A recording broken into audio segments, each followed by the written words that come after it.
Good evening, ladies and gentlemen, and welcome inside Labatt Memorial Park for another Friday night action here as the London Majors get set to play host to the Guelph Royals. Noah Smith joining alongside me, Dylan Baker, as we get set to go. Dylan, another exciting night of baseball action here for the London Majors, looking to end their four-game skid.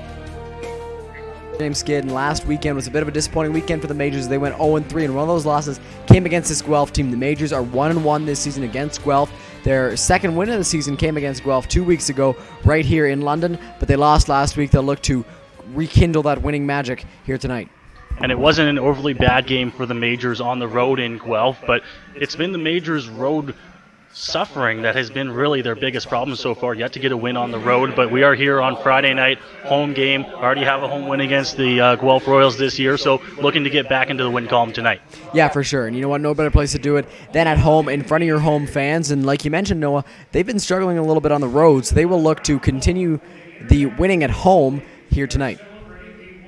They certainly will, and the Majors, as mentioned, another busy weekend for them. 3 games in 3 days, much like they did last weekend. They're here home tonight against Guelph before they head for a rare Saturday night action ball game in Barrie. That's a 7 o'clock start at Coates Stadium in Barrie. Tomorrow night we'll have the coverage of that, and then they go to Toronto on Sunday afternoon. So 3 games in 3 days. Just a reminder, we will not be broadcasting the Sunday edition game in Toronto due to press box capabilities, but we will be live feeding you tweets and updates throughout the game for that one. But another busy weekend, and the Majors, you'd like to try and take 2 or 3 this weekend if you can. Yeah, and last week they were unfortunately unable to do that against Kitchener, Guelph, and Toronto, but this weekend you got a good chance of doing it again. You've got a good team, or a team with lots of momentum coming into the game in Guelph. They did play last night and they got touched up a little bit by Welland, but they will look to turn things around tonight, and with a good team like Barrie tomorrow, they'll look to get this weekend off to the right foot here.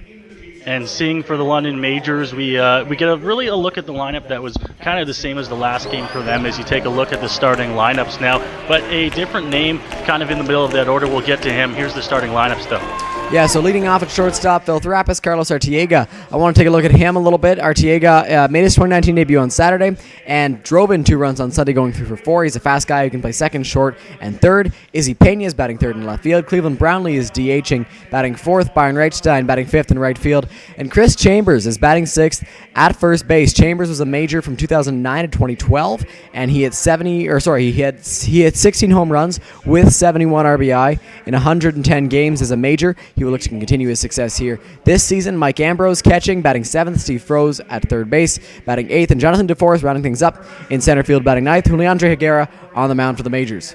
So we get to see the Majors line up there as they get set to come back here and try to get a win on Friday night, Dylan. And we've talked about Cleveland Brownlee off to a little bit of a slow start, but the bat really came alive last weekend for him. Yeah, we certainly did see it come alive in Guelph and in Kitchener as he hit his first 2 home runs this season, and both were absolutely destroyed. So hopefully Cleveland is off his little schneid to begin the year, and he's back to the same guy we've seen for the past several seasons.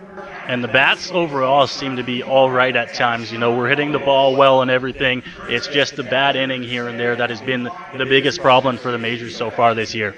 Yeah, and the bats have been pretty good so far this season, but the one bad inning tends to be a really bad inning so far, or it has been at least in the beginning of the year. So if you can limit that bad inning and get on the board early, which is also something the Majors haven't done, the offense has been good, but it's rolled around later on in the ball game. It's important to score early in the game to get you off to the right foot, get your pitcher some confidence to start the ball game. So if they can score early and if they can limit the bad innings, they'll have success here tonight.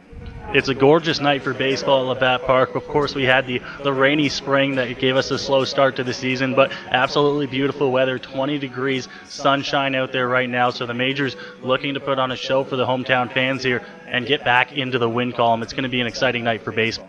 Oh, yeah, for sure. It's a beautiful night here at Labatt Park. Fans have come out, and they are ready to watch their Majors take on Guelph, and it should be a great game between 2 good teams here tonight. Very good baseball coming tonight as well. As we'll actually go ahead and take a look at the standings, Dylan, right now. Barrie, of course, at top. Kitchener, no surprise there, but you want to talk a little bit about Welland in that 3 spot. Yeah, Welland's been a pleasant surprise for their fans and throughout the IBL, really. They're third in the standings at 5-3. For a team with a bunch of new guys that have to gel together, they've done really well, and we know how important team chemistry is for a team. So Welland being 5-3 is a good thing to see. It certainly is. They're off to a great start, 5-3. Hamilton at 3-3 as well, up there in the 4 spot, and then the Guelph Royals that we see tonight at 5-5 so far through their first 10 games. Toronto 4-6, and then London and Brantford off the slow starts at the bottom of the standings there. Overall, though, the majors, they'd like to try and bounce back here tonight, get back into the win column, and start things off and have a good weekend here. Yeah, it's important that they do get things off to the right foot here tonight as they face a team that they can beat in Guelph. They've done it once before, and with a tough team like Barrie tomorrow, they've got to get off to the right foot and got to get a win here tonight. We take a look here at the out-of-town scoreboard for tonight. Toronto is in Hamilton. That game just about getting underway as well. And then later on, the Panthers in Brantford, 8 o'clock start in the MLB. Arizona visiting Toronto. That game's already underway. Minnesota and Detroit already underway. And, of course, Dylan, we would be a little bit remiss if we didn't mention the Raptors in action as well, 9 o'clock at Golden State. Yeah, for sure. The Raptors do take on the Warriors tonight. Game 4. Klay Thompson is back in the lineup. Kevin Durant still not in the lineup. We saw a bit of a scuffle between Kyle Lowry and Warriors part owner in Game 3. He has actually been banned for a year from attending NBA games. The Raptors will look to continue their successes on the road here tonight in Golden State at Oracle. It's always a tough place to play if you're the visiting team, and they'll look to get a win tonight. So we'll keep you updated on that game as it comes along as well. And we're just introducing the lineups here at Labatt as we get set to go. Dylan, one of the things so far for the majors, the pitching. We wanted to talk about that a little bit as well because there's been a lot of bright spots in the pitching as well. It's one thing that manager Roop Channerdat talked about coming into the season. He liked the pitching. He liked the bullpen. I don't think it's been as good as he's wanted it to be so far, but there's lots of bright spots going on so far early on. Yeah, and even the pitchers that have struggled a little bit, they've shown good signs. I mean, Juliandre Higuera has been one of the better starters for the majors so far this season. He is 4th in the league in strikeouts. He's a great strikeout pitcher with a good fastball, wipeout breaking stuff, and John Fitzsimmons closing things out in the back end of the bullpen is always a safe option. So the majors, of course, we talked about Chris Chambers back in the lineup for them after playing for 3 seasons back from 2009 to 2012. So for longtime Majors fans, familiar face for them to see him kind of get back into the lineup here in a Majors uniform. Of course, the import player coming out of America. So we'll get to see him, and he had a good bat when he played for the Majors. So interesting to see if he can pick that back up again here.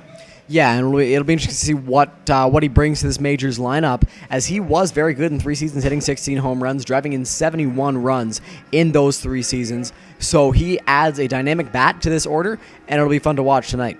And the starting pitcher on the mound for the Guelph Royals, we actually saw him earlier on in the season as well, Dylan. So the Majors familiar with him on the bump.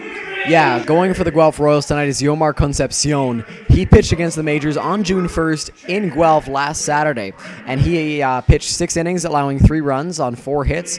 Or actually allowed 4 runs, 3 of them were earned on 4 hits. So the Majors know what to expect from Yomar, and we actually saw Izzy Pena hit a home run against Concepcion in the last one, so he'll look to continue that and maybe hit another one here tonight.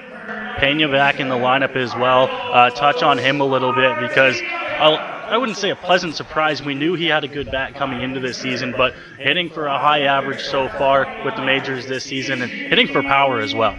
Oh yeah, for sure, and he's batting .361 right now for the Majors, and he brings versatility in the outfield. He can play first, he can play left, he can play right, and with the bat, this guy is something else. He's batting .361 as mentioned. He's got 3 home runs. He's got plenty of RBIs. He's come up clutch in late in games, so he's been a real bright spot for this Majors offense, and what he can bring to this team is pretty great. So we'll look to see his bat come alive tonight. Of course, that home run against Concepcion in Guelph just about a week ago. They're introducing the lineups right now. As you hear in-house announcer Eric Collins announcing the return of Chris Chambers to the lineup tonight. We'll keep an eye on that one as it moves along. Dylan, Ambrose back behind the dish. We saw him start the season out playing third base as well, a little bit of first base. Now back behind the dish, and he's comfortable back there. Oh, yeah, and Mike Ambrose's primary position is behind the plate, and he's always been great back there. He knows his pitching staff, a very good catcher, does a great job blocking balls, and him and Juliandre Higuera seem to really click when they're out there together. So it'll be interesting to see how he does here tonight. We'll keep an eye on that as we get going. We're just about ready to have the national anthems here as Higuera heads out to the mound, and we will send it down to field level now for the anthems.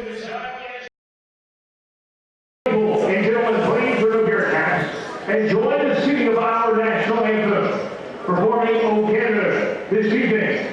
Please welcome 9-year-old Adam Clayhan.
Beautiful rendition of O Canada there, and we are just about set to get underway. Higuera on the mound to get things started for the majors. Ambrose behind the dish. Going to be an exciting night of baseball here at Labatt Park as the Guelph Royals and the London Majors get set to do battle.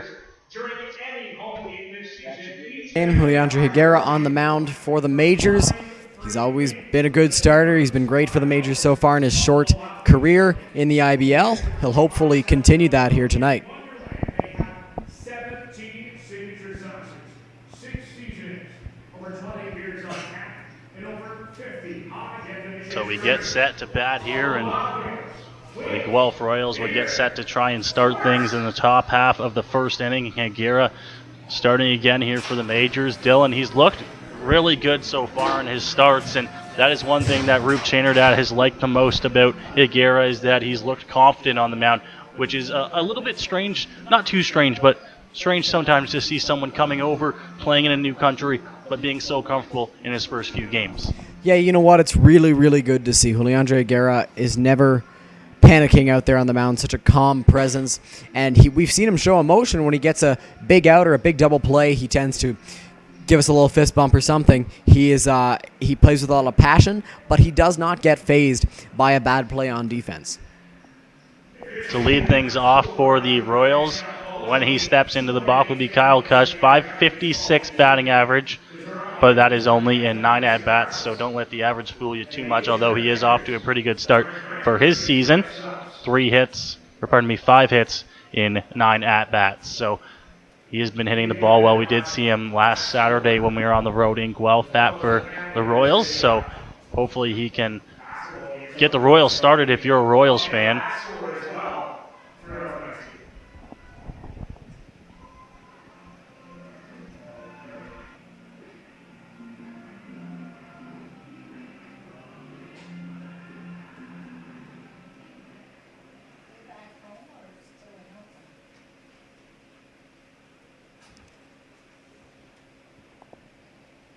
So the throwdown from Ambrose, we are set to get underway here. Just a little bit behind start time, of course, 7:41 now.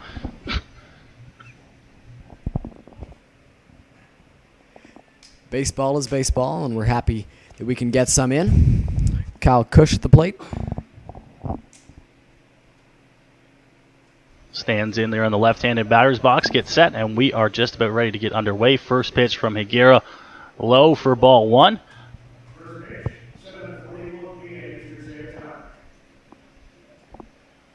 As Eric Collins lets us know, 7:41 the first pitch here on Friday evening.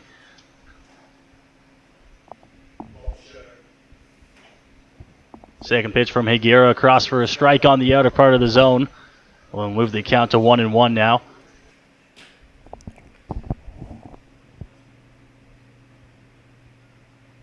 Here's the 1-1 delivery. That one catches the zone as well. 1-2 now for Higuera. And that's one of the things we were talking about in the pregame. Juliandre Higuera does not seem fazed by anything. Threw a first pitch ball in the dirt, but came back with 2 strikes, painting the corner. Kush, 5 hits, 1 RBI, 9 at bats so far this season. Here's the 1-2. Just outside. And we'll move to 2-2 now, evens up the count. That pitch seemed to be around the same spot as the last 2, but maybe an off-speed pitch.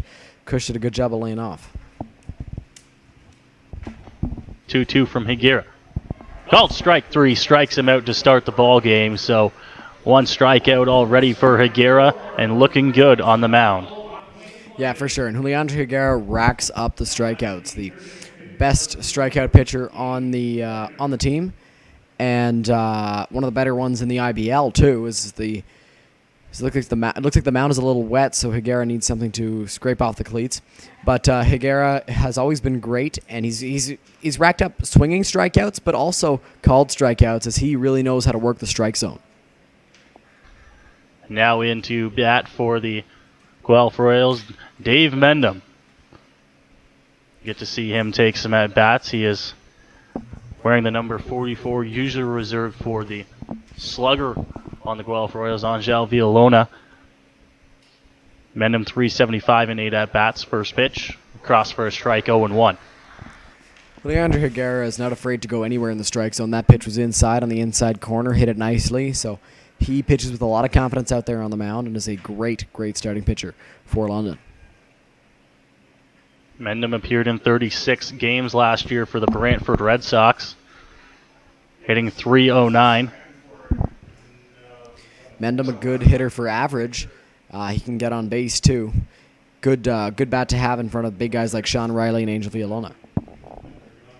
Did have 3 home runs and 17 RBIs last year as well for the Red Sox. But he's down 0-2 here on Higuera, who is a strikeout machine. Here's the 0-2 pitch. Goes inside in the dirt. 1-2 now. Not a bad waste pitch there. It's never a fun thing to be down 0-2 against Higuera, the way he can put you away.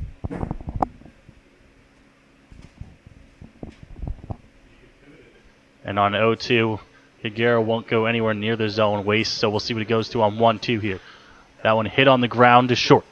Trapp's going to have to make a strong throw across the diamond, but it's not in time. Mendham beats it out for a lead or a 1-out base runner now for the Guelph Royals. Yeah, and that ball was hit slowly. Thrapp has waited on him possibly a little bit too long. He had to make a very good throw to first, and he did. Unfortunately, it wasn't in time. Chris Chambers with a nice stretch over there at first could not get the out, unfortunately for the majors. So Juliandre Higuera has to work with the base runner on, but that hasn't seemed to face him so far. And now the perennial slugger will step up to the plate here for Guelph. Sean Riley, the designated hitter in today's ball game. 29 at-bats, batting .414 so far this season. Riley's such a good hitter for average and, of course, for power. So Higuera has a tough task at hand trying to get him out. Already 4 long balls on the season for him. First pitch from Higuera up and in. Count moved to 1-0.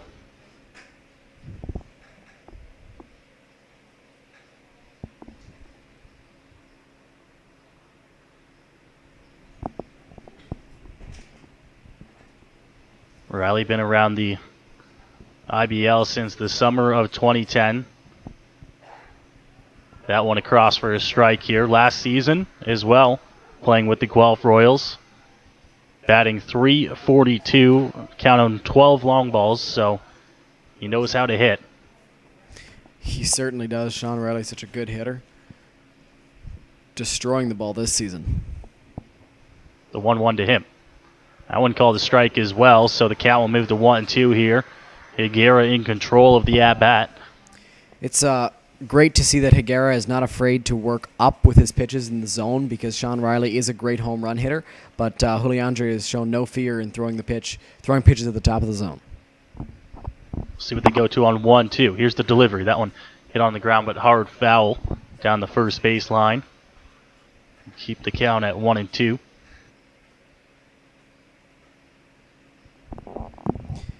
Interesting to see what Higuera goes with on 1-2. Does he go with a fastball, maybe up, maybe low and away, or does he go with an off speed here?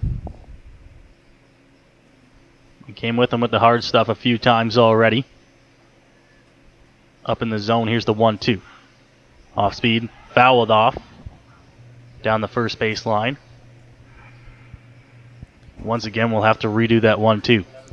So an absolute rocket there off the off speed on 1-2. Interesting to see what Higuera comes back with here.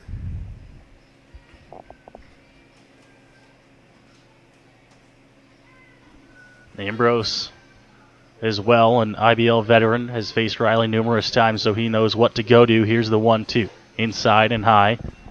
2-2 now. Again, even though that pitch did miss, Higuera and Ambrose showing no fear and going up in the zone with pitches, and that's super good to see with a power bat at the plate like Sean Riley. Showing that they're not afraid to go right at. Now the 2-2. Swung on and missed. A strikeout of Sean Riley, and Higuera's got punch-outs for his first 2 outs of the first inning.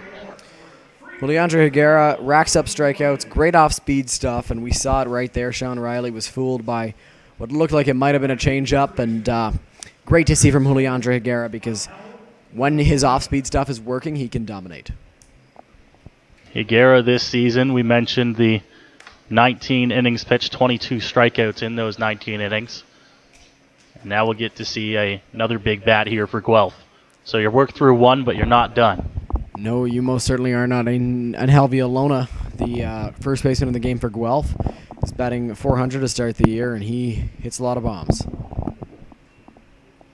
Fouled off to start the at-bat, 0-1 count. Villalona, .400 average in 40 at-bats this season, so he's off to a hot start. Has just the 1 home run, but that came Saturday afternoon in Guelph against the Majors. Yes, you got to be careful working against Angel Villalona. And an interesting thing to look at here for Higuera, the first 2 outs he got on the 2 strikeouts, he did not have a first pitch strike. What Higuera will do is he'll work back into counts very nicely, and he did that against Kyle Cush and Sean Riley, getting strikeouts against both. 0-1 pitch set. Here's the delivery. That one fouled off by Villalona. They had to play, and now Higuera in control once again on the mound, 0-2. It's been great to see Higuera get into 2 strike counts that benefit him. He was 1-2 against Sean Riley. He's 0-2 against David Mendham and Angel Villalona here. So it'll be interesting to see if he goes off speed, which has been working so far in the first inning. 0-2 once more. That one outside. So a little bit of a waste pitch there. Spun off his hand, 1-2. Yeah, and I'm sure if you ask Leandro, he'll tell you that's not where he wanted that off-speed pitch to go, but it's okay because he's up 0-2 in the count. He can have a waste pitch or 2. Grabs his sign from Ambrose. The 1-2 from Higuera. Just outside, doesn't get the call. 2-2 now. Looked like a pretty good pitch, but yeah, hair off the outside, Dylan. Yeah, a little bit, and it seems like the off-speed pitches have been coming outside to Villalona. Perhaps he crushes the pitches on the inside that are off-speeds. They're trying to work him away here. At least that's what we've seen in the first 2 off-speed from Higuera. Once more the 2-2. That one outside as well, so they keep working out there. But the count will move to 3 balls and 2 strikes with 2 outs here. You wonder here with full count if maybe you try and hit the inside corner. Higuera's got the stuff to do it. Maybe you surprise Villalona at the plate.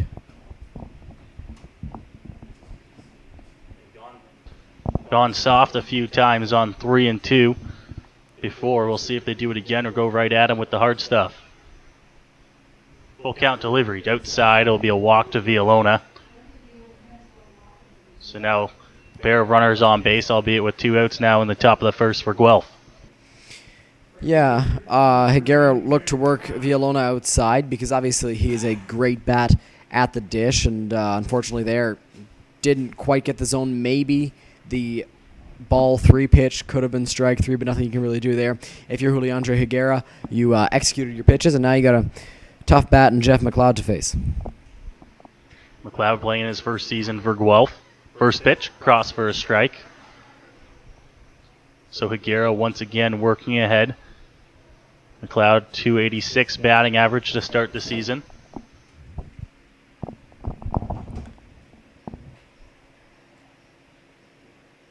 Higuera grabs a sign delivery. That one popped up. It's going to be a tough play to make. It's going to be a fair ball as it lands behind Froze at third.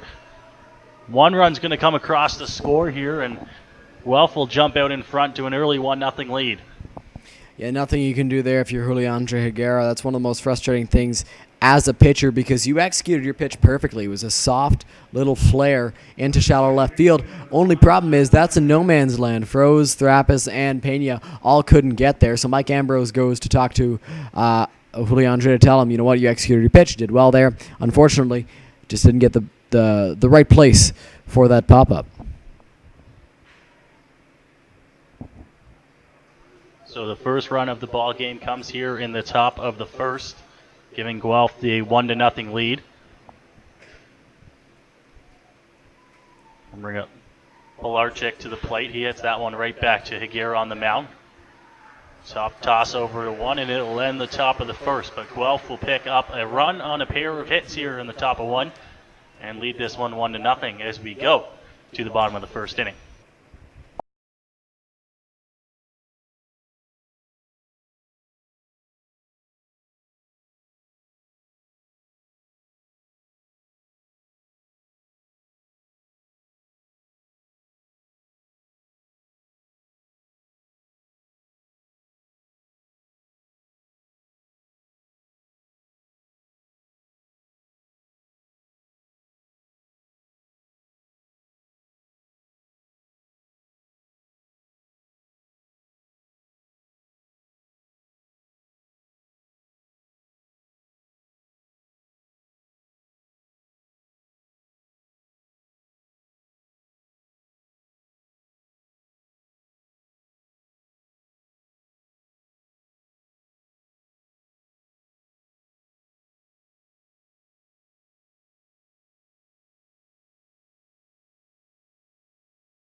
Welcome back here to Labatt Park Majors Baseball as they trail 1-0, but get set to take their first at-bats here in the bottom of the first inning. Noah Smith, Dylan Baker calling the action. Of course, as always, here on Majors TV.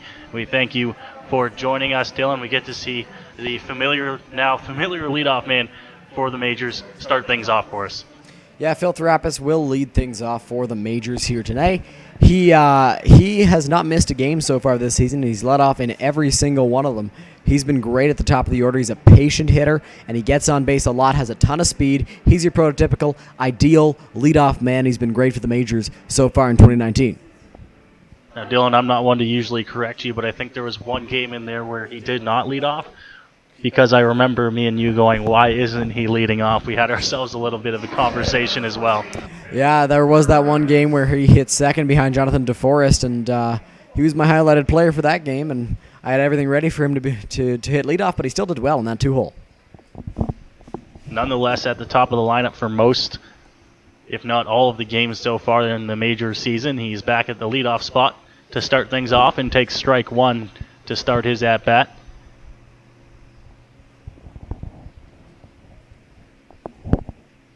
Concepcion gets ahead 0-1 here on Phil Thrapis.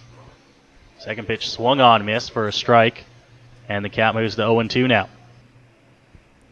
Concepcion has a lively fastball out there on the mound for Guelph, and you can't be too fooled by his breaking stuff either.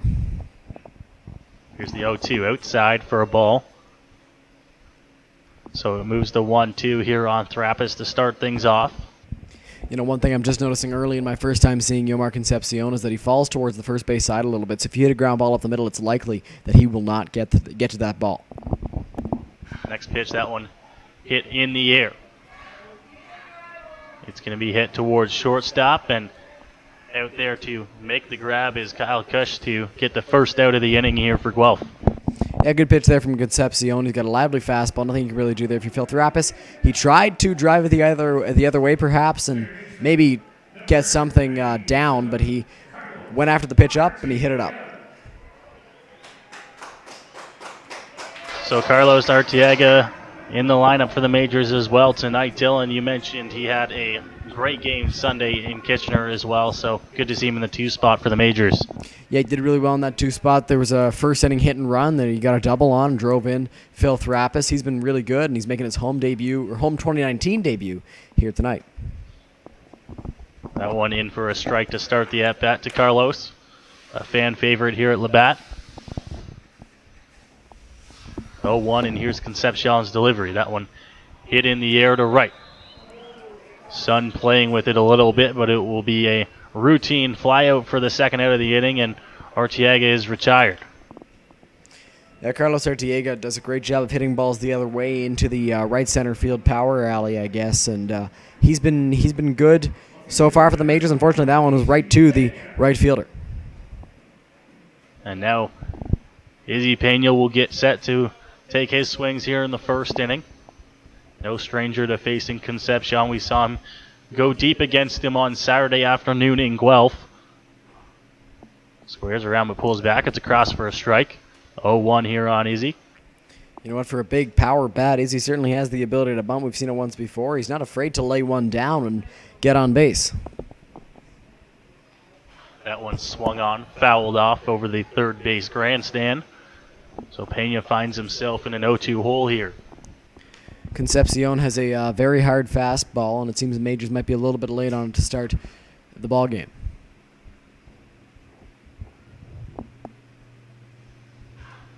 Off speed, fouled off once more here by Izzy. So we'll have to redo that 0-2.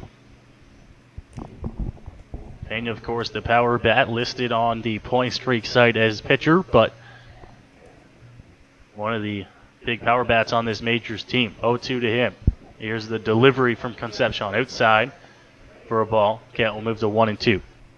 Yeah, and Izzy can pitch, and you know what? Late in ball games, if you need a reliever, he can be your guy because he can stick around to hit in the game too. That way, you can leave his bat in the game. He can hit.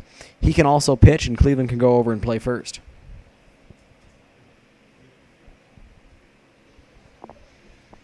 Izzy also playing outfield. That one outside. Moves the count to 2-2. It's where we see him tonight, out in left. He's been in left field a little bit so far this season. It seems most of the time he's out in left field. 2-2 to Pena. Swung on, missed strikeout for Concepcion to end the inning. So the majors go down 1-2-3 here in the bottom of one, and we will go to the second here from London. Guelph out in front, 1-0.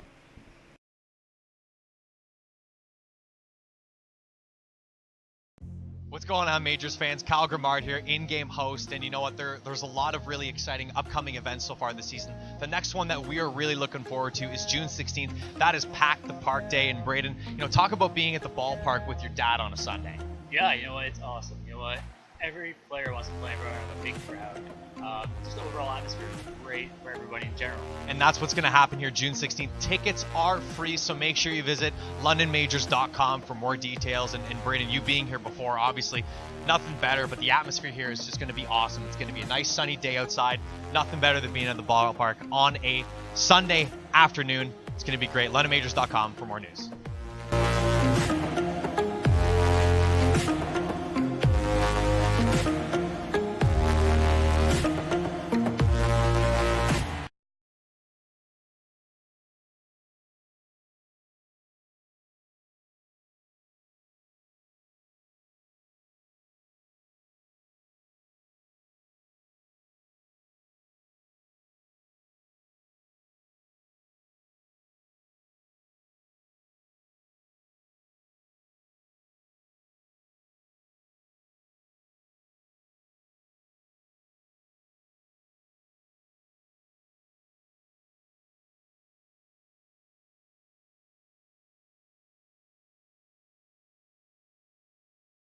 Welcome back here to Labatt Park. Majors baseball trailing 1-0 here as we go to the top of the second, and we get to see Higuera back out on the mound for the Majors. Dylan did give up that one run, but pitched well in the first inning. Yeah, there was that one run allowed, but you know what? He executed his pitch on that one run, just a little looper into shallow, very shallow left field. He was very good with his stuff and executing his pitches in the first inning.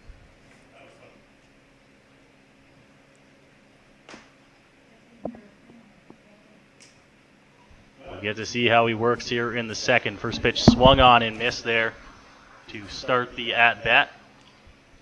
Ricky Murray batting for Guelph.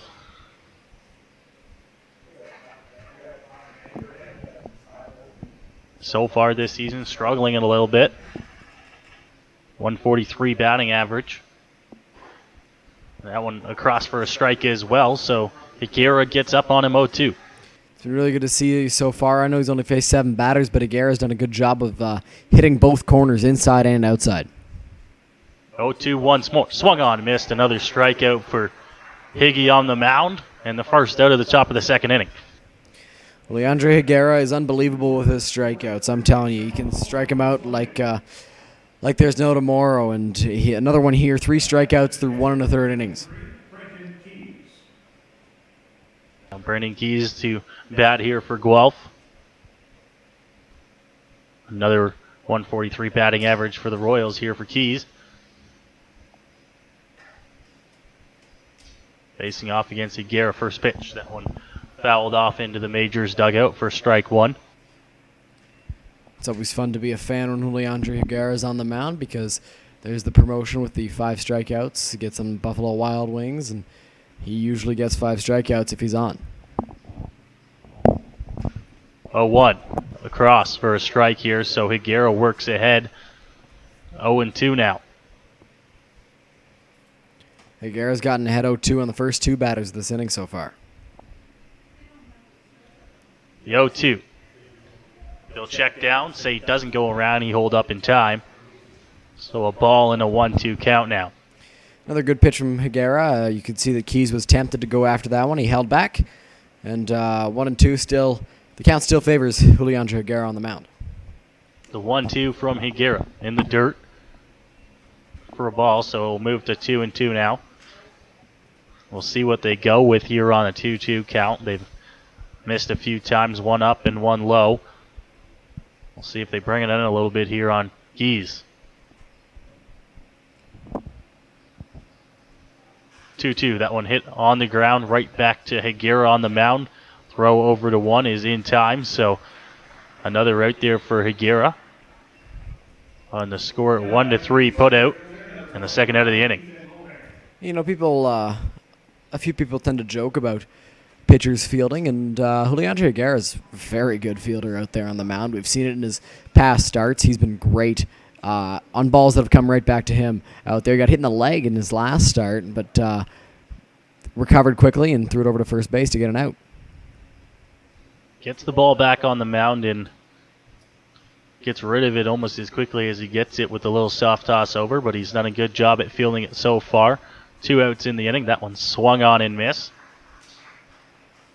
Ethan Moen, the batter now for Guelph. Moen is a speedy center fielder that the Royals have in their 9-hole. That one outside for a ball.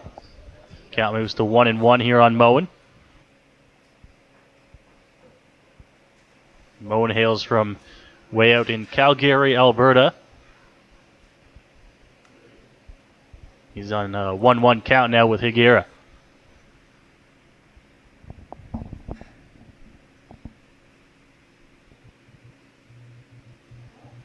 The 1-1 delivery, just a bit inside. So the count moves to 2-1 here. Good pitch there from Higuera. Just missed the inside corner. Maybe if Mike Amber's able to hold on to that pitch, he might get the strike call, but all the movement on Higuera's fastball and all of his pitches make them very tough to catch. The 2-1 swung on and missed there. So now another 2-strike count for Higuera on the mound. 2-2 this one.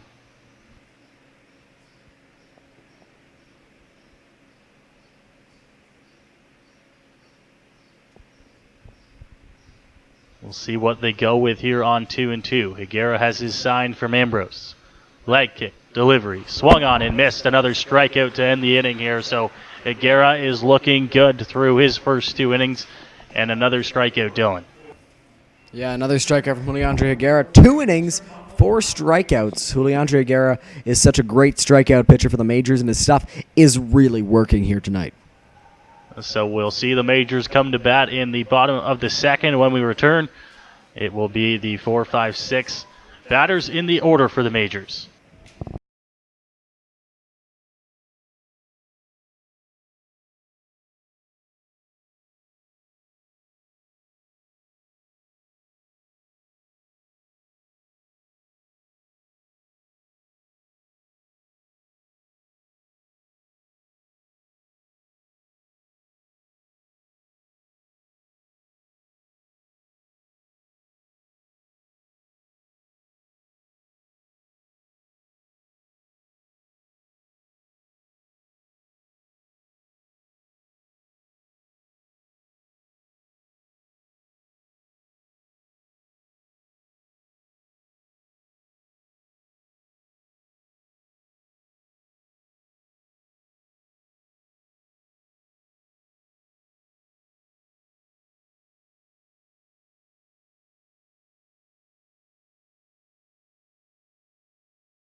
We are back here at Labatt Park, and Cleveland Brownlee gets set to bat here for the majors to lead things off in the bottom of the second inning. Dylan, Cleveland has been swinging a good bat since last weekend. 2 home runs his first 2 of the season, both absolutely launched. Oh, yeah, they were absolute bombs from Cleveland Brownlee, and hopefully he can carry some of that over at home here tonight as he's looking to get back to where he was last year.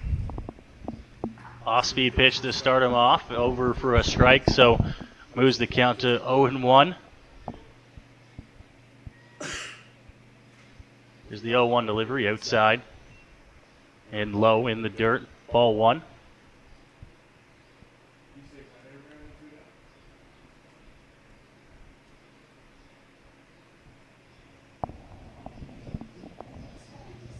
One about to be delivered. Here it is. The Cleve swung on and missed.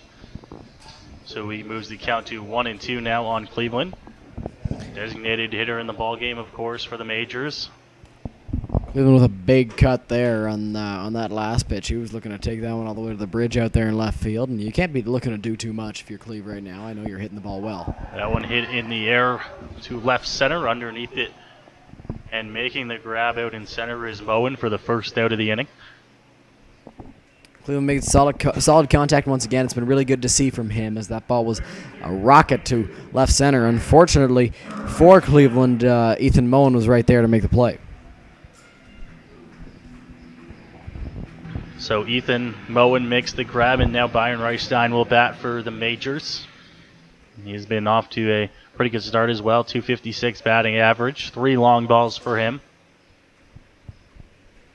He'll get set to face off against Concepcion. That one is going to be outside for a ball, 1-0. Byron also hit a home run in Kitchener on Sunday, dead center field. Hit that one in the first inning over in Kitchener on Sunday afternoon.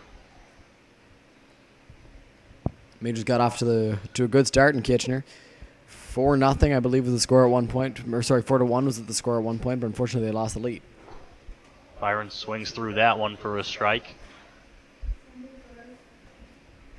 So Concepcion gets himself back in the count here, 2-1.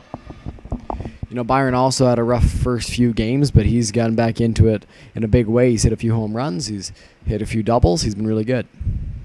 Swings through that one for a strike. 2-2 now.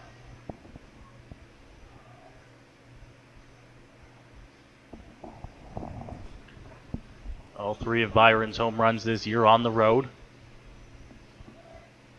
Nimberry, 2 in Kitchener. Here's a pitch. That one swung on and missed for a strikeout. So Concepcion gets the strikeout. Or the second out of the inning here. You know, the Majors have had really big swings against Yomar Concepcion out there on the mound for Guelph, and you can't be too big against a good pitcher like Concepcion. Yes, if you hit the fastball, it's going to go on its own with how hard it is. So if you're the Majors, you got to shorten up a little bit. Can't be taking huge swings, and the ball travel on its own with how hard that fastball is coming in from Yomar Concepcion. So now we get to have our first look at Chris Chambers in the 2019 season. That one across for a strike to start the at-bat to him. Chambers was doing pretty well away from London.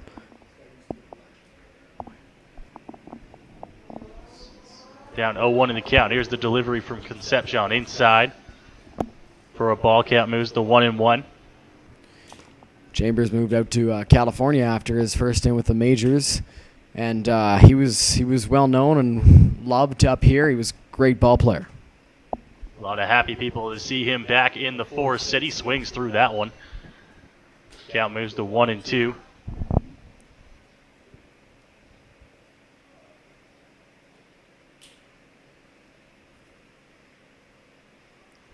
So a good count here for Concepcion. He's been working well through the first inning and 2/3 now. Here's the 1-2 pitch. Just going to miss on Chambers, so we'll move to a 2-2 count. You know, Majors fans may not remember it. Some Majors fans might not. Some Majors fans might. Chambers also a very patient hitter at the plate. Does not let himself get cheated up there. 2-2 to Chambers. That one popped up and towards the grandstand on the third base side. Will be a foul ball, and they'll have to redo that 2-2 pitch. Interesting to see if if Chambers sees Concepcion's pulverizing breaking ball here. The 2-2 pitch, delivery. That one popped up. Once again out of play. And into the parking lot over the third base grandstand. I don't know if that went into the parking lot. It looked like there was a great grab made by a fan out there, reaching over the wall to make a nice play. Nonetheless, the 2-2 here once again to Chambers. That one on the ground to second. A couple hops and a throw over the one. So Chambers is retired on the ground ball to Pilarczyk, and the inning is over. The Majors unable to grab any runs, no hits. And we will go to the third here at Labatt. Guelph still out in front, 1-0.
Welcome back here as Kyle Cush gets set to lead things off here for Guelph. That one fouled off, out of play.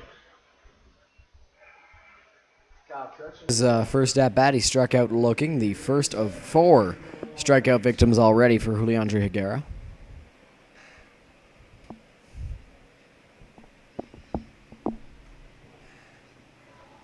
Oh, 1 for Higuera. Here's the 0-1 pitch. Cross for a strike. So once again here, Higuera gets up 0-2 on another batter. Yes, this is one of several batters that Juliandre Higuera has gotten up 0-2 against, and interesting to see how he finishes them off here. Some looking on a called third strike, and another victim of Higuera. 5 already in the ball game.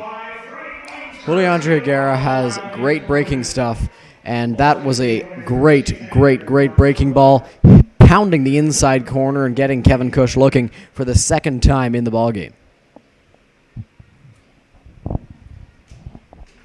So into the third inning now. Higuera's already got his 5th punch out.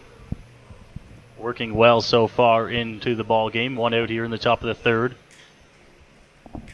As Mendham gets set to bat. That one hit on the ground. A tough play.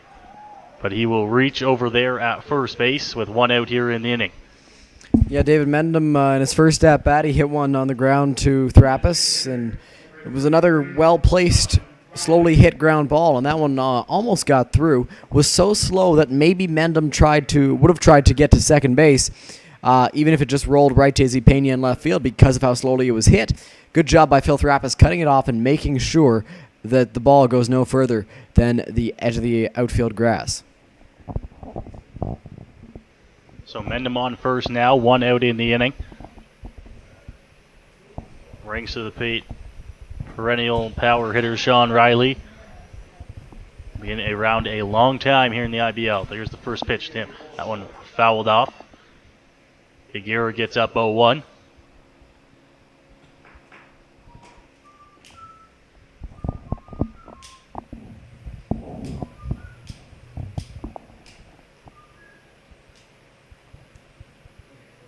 Higuera looking in, grabbing his sign from Ambrose. Looks over to 1 quickly, but delivers to the plate. That one right across. Riley checks his swing, but it's there anyways. 0-2.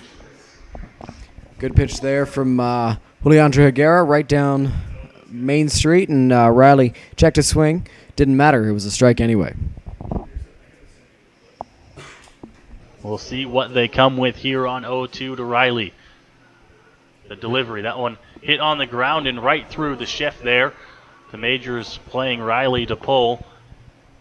And he hits one right where the second baseman, Carlos Arteaga, would have been. But he's going to be on with a soft base hit. Yeah, and that's one of the most frustrating things you can experience as a pitcher. The shift was playing him to pull, and unfortunately there is a giant hole in the right side, and Arteaga would have been right there, would have been right to him had he played in his normal position. Unfortunately, he was not there, and now the Royals have runners at first and second. You see where Arteaga is right now at second base. He was probably another 10 feet to the left on Riley there. The base hit squeaks through, and now that one up the middle. It's going to be a base hit. They're going to wave home Mendham. The throw to the plate will be late. Mendham will come across the score here, and Guelph will jump out to a 2-0 lead. Angel Villalona is such a pure power bat, and he lined that one directly up the middle and drove home the Royals' second run of the ball game. And it's crazy what the shift can do when it does not work, as that one allowed an extra runner to get on base, avoiding a double play for the Royals, and allowed a run to score. So, 1 out in the inning, still runners on first and second. After the RBI single there from Villalona, that one hit in the air to right field. Back underneath it and making the grab is Byron. He'll get the throw in, but it will not be in time at third base, so it'll be a fly out there for the second out of the inning. Good pitch there by Higuera. Good bounce back after the RBI single. Byron couldn't see it very much, very well out there in right field. he had to run over and get the ball. Struggled a little bit with the sun.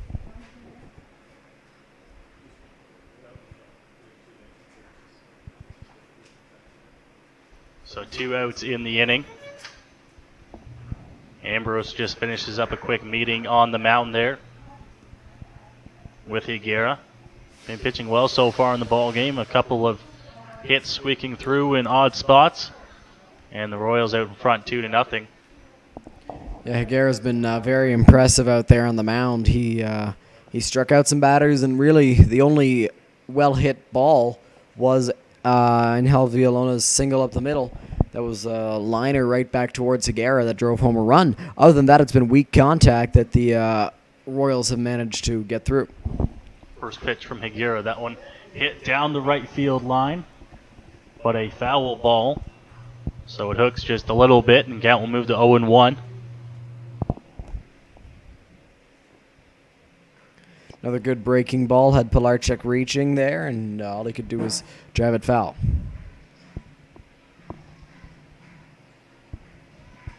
The 0-1 is Higuera grabs his sign. Villolona at 1.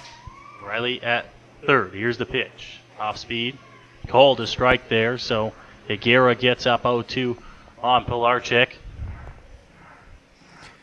Interesting to see what he comes with 0-2. Sorry, Noah, to interrupt. But he's gone with 2 breaking balls to start the at-bat. Maybe he come with a fastball now.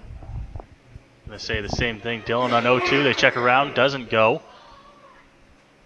A lot of times when you go soft the first two pitches, and you'll come back with something hard here. It looked like they went low with that one. We'll see if they come back possibly with a fastball high here, Dylan.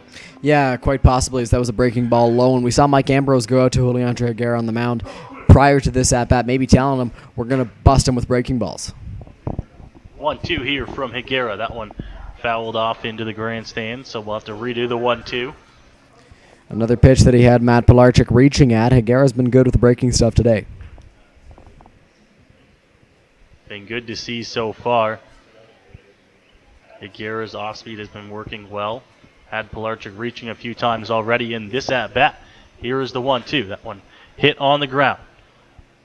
Throw over to Ortega at second, and the side is retired, but Guelph will pick up another run here in the top of the third inning. And we will go to the bottom. Majors set to bat.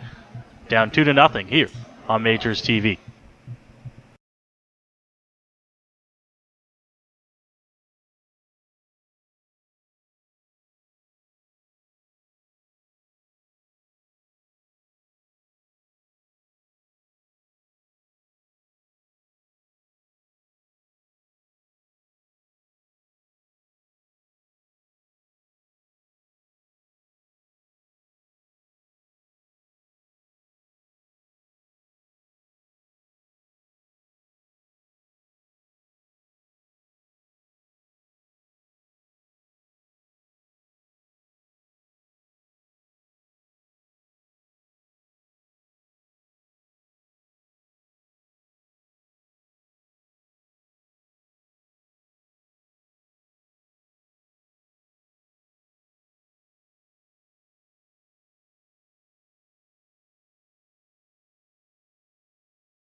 Welcome back to Labatt Park here as the Majors get set to bat here in the bottom of the third inning.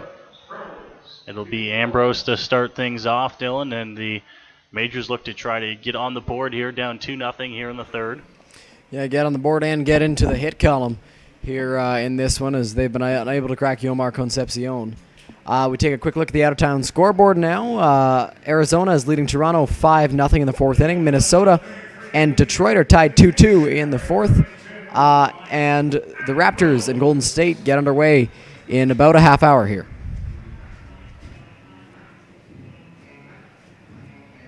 So as far as we know, the game has been started as well over in Hamilton between the Toronto Maple Leafs and the Hamilton Cardinals. We still don't have a score there, so we'll bring you that as soon as we can. Here, though, for the Majors, it'll be Ambrose to lead things off. First pitch to him. Called a strike, 0-1.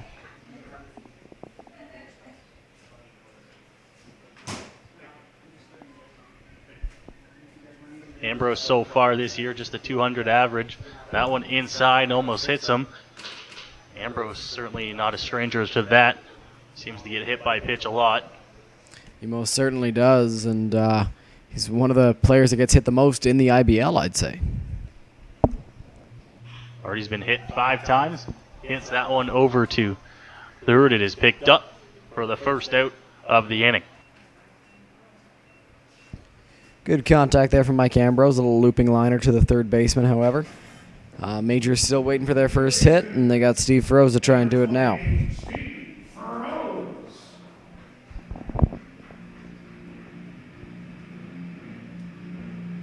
So Steve Froese to try to get things going with one out here for the Majors. We'll see if he can do it. Ambrose the first out of the inning. First pitch, cross for a strike to him. 0-1 the count. You know, it's got to be difficult as a hitter. You've seen Concepcion throw that hard fastball on almost every pitch, and then you get a breaking ball first pitch of the at-bat. That one across for a strike as well to Froese. 0-2 now on him. We'll see what Concepcion comes with on 0-2 here. Off speed. That one hit on the ground is short. Gonna have to come up with a long throw across the diamond. It's a bit high. And Froese will reach there with one out here in the inning. Good job by Steve Froese hitting the ball into the hole. And was going to be a tough play for the Guelph shortstop, Cal Cush. Made a good throw. It was a little bit high, and I think Steve Froese would have beat it anyway. Now we get to see JD Jonathan DeForest come to bat here. He's got Froese on here with one out in the inning. Majors pick up their first hit there for Froese. Here is the first pitch to there. That one hit on the ground. It gets through him at second base. Froese is going to round in head to third. He'll be in there standing up. So a little bit of a miscue over there at second base. And DeForest will be on here. Runners at the corners with one out. You know what? That miscue was caused by Steve Froese. Great job there, because it seemed that the Guelph second baseman and Matt Pilarczyk was ready to go to second base with that ball, but then he saw Steve Froese slow down. Then he started thinking about having to make a tag on Froese because he had stopped, and it would have been an easier play, perhaps, to run at him. So great job by Steve Froese being aware, stopping right in front of the second baseman, avoiding getting hit by the ball, and possibly forcing a tag, getting into the mind of Pilarczyk at second base, and likely creating that error. Yeah, it almost looked as if he came to a complete stop out there on his way to second base. Pilarczyk saw that and kind of said, "Why are you stopping?" before the ball went through his legs. It'll be an error charge to him. Runners on the corners, one out, back to the top of the lineup here. That one's thrown over. DeForest back standing up. Not a bad move, picking off with DeForest at first base. Does have some speed, plus runners on the corners. Never know what the Majors might try to pull.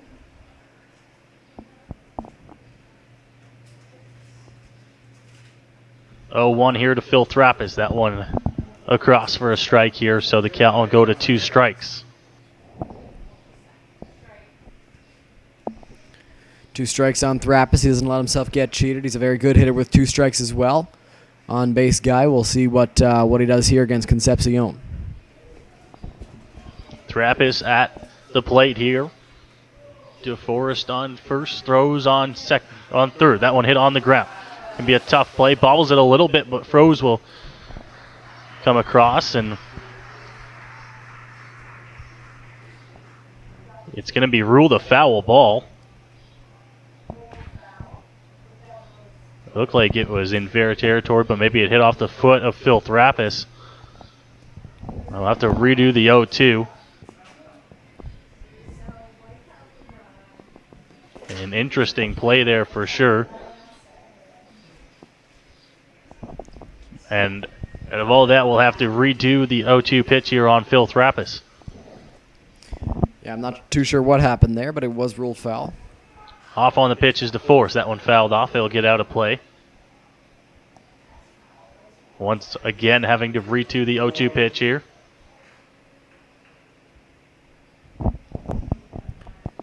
No, what do you think he comes with here on 0-2? Does he go with a breaking ball or with that strong fastball that we've seen? A lot of options to go to on 0-2. We've seen him go a few times outside, try to get Trappis to reach. Watch for the curveball here, though.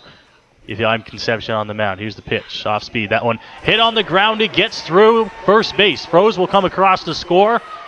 And Phil Trappis will have an RBI single here in the bottom of the third inning. I guess the foul ball paid off for the Majors there as Phil Trappis was able to get it between the first and second baseman, get it into right field, allowing Steve Froze to score. Jonathan DeForest is now at second base, and there's only one out. There would have been two had that not been ruled a foul ball, and Carlos Artiega has a great shot to drive home another run with DeForest still in scoring position. So now Carlos Artiega gets set to bat here for the Majors. Coming in a little bit late this season, but already has 3 RBIs to his name. Another one stands out there on second base, represented by Jonathan DeForest. Trappis on first after the RBI single. Still just one out in the inning here. It just one out, and Artiega's got a great shot. If he can get a ball into the outfield, DeForest has a great chance of scoring with his speed.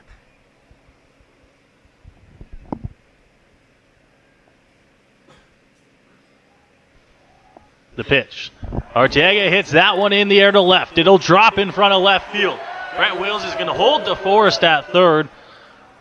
And a smart hold there as the throw came in rather quickly to the plate, although bobbled a little bit. It will be a single for Carlos Arteaga. No RBI there, but the base is loaded now in a good part of the order for the Majors. Yeah, now you get the meteor order up with the bases loaded, and I said that DeForest should be able to score with his speed, but even with the speed of Jonathan DeForest, he couldn't score because he had to hold up on the line drive. You can't force yourself into an out or fall into an out there if he didn't hold, and a good job by DeForest holding. Nothing he can really do there. Brent Wales tried to send him, but then thought better of it and kept him at third base. It would have ended up being a pretty close play at the plate, but he knows that Easy Pena is due up next here, and will take their chances with bases loaded and one out. At first pitch outside for a ball, 1-0.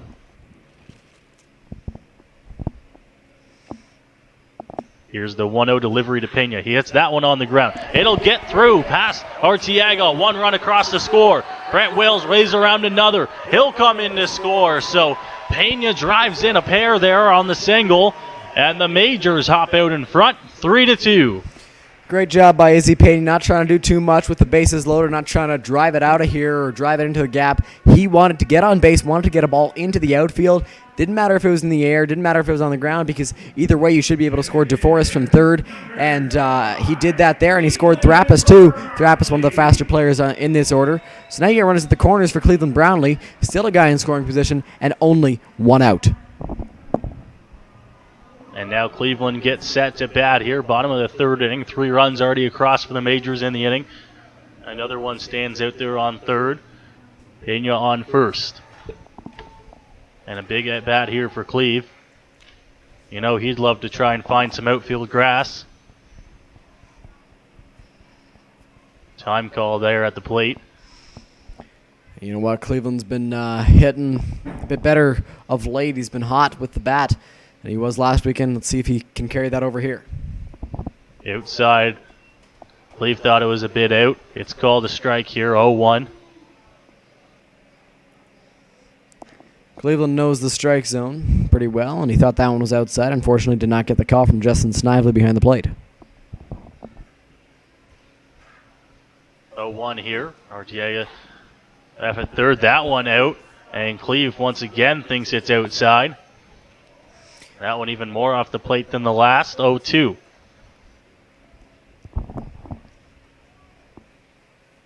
Cleveland will not get cheated up there with 2 strikes. We'll see if Concepcion goes with off speed here on 0-2 to Cleveland. Here's the pitch. Cleveland hits that one to right. Going to be a tough play to make. It'll drop down the right field line. So Cleveland's going to have a single. Arteaga will come across to score here. It's an RBI single for Cleve. And the Majors have pushed across their fourth of the inning. Great job by Cleveland staying with that ball, driving it opposite field. And now the Majors have their fourth run of the inning.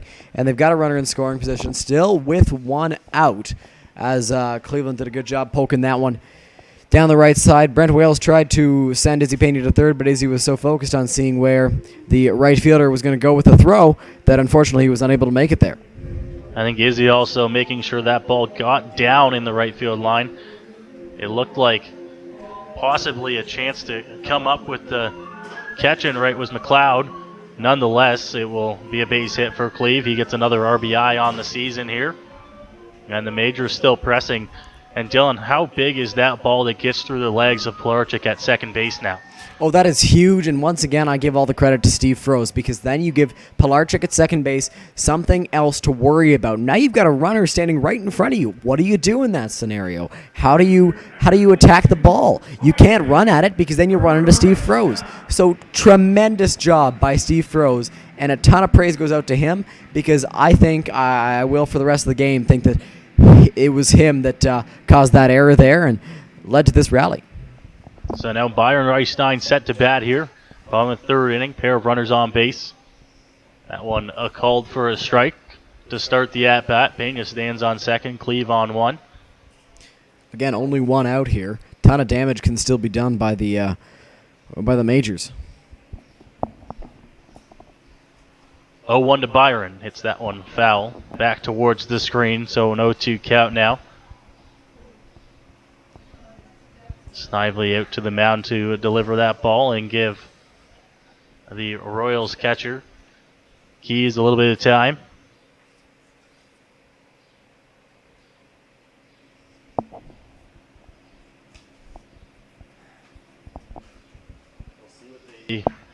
See what they come with here on 0-2. They had 0-2 on Brownlee as well before he fought one off. Here's the 0-2 pitch up high for a ball.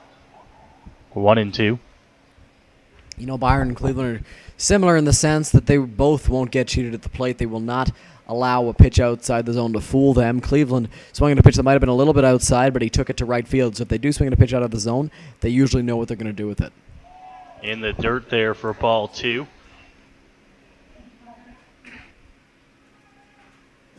It'll be a 2-2 count on number 22 here. Still one out in the inning, though, as mentioned, Dylan. So the Majors have been pressing here with one out. Yeah, and interesting to see a throw over to Cleveland Brownlee at first base. Yeah, not sure what's going on there. You never know when the Majors will pull a double steal with Izzy Pena and Cleveland Brownlee at first and second. But Angel Villalona snuck in behind Cleveland, and there was a throw made. They're laughing about it out there, and I believe it hit Cleveland out there at first base. The 2-2 to Byron. He fights that one off down in to the seats just in front of the Majors bullpen down the line. So another 2-2 count will come here to Byron.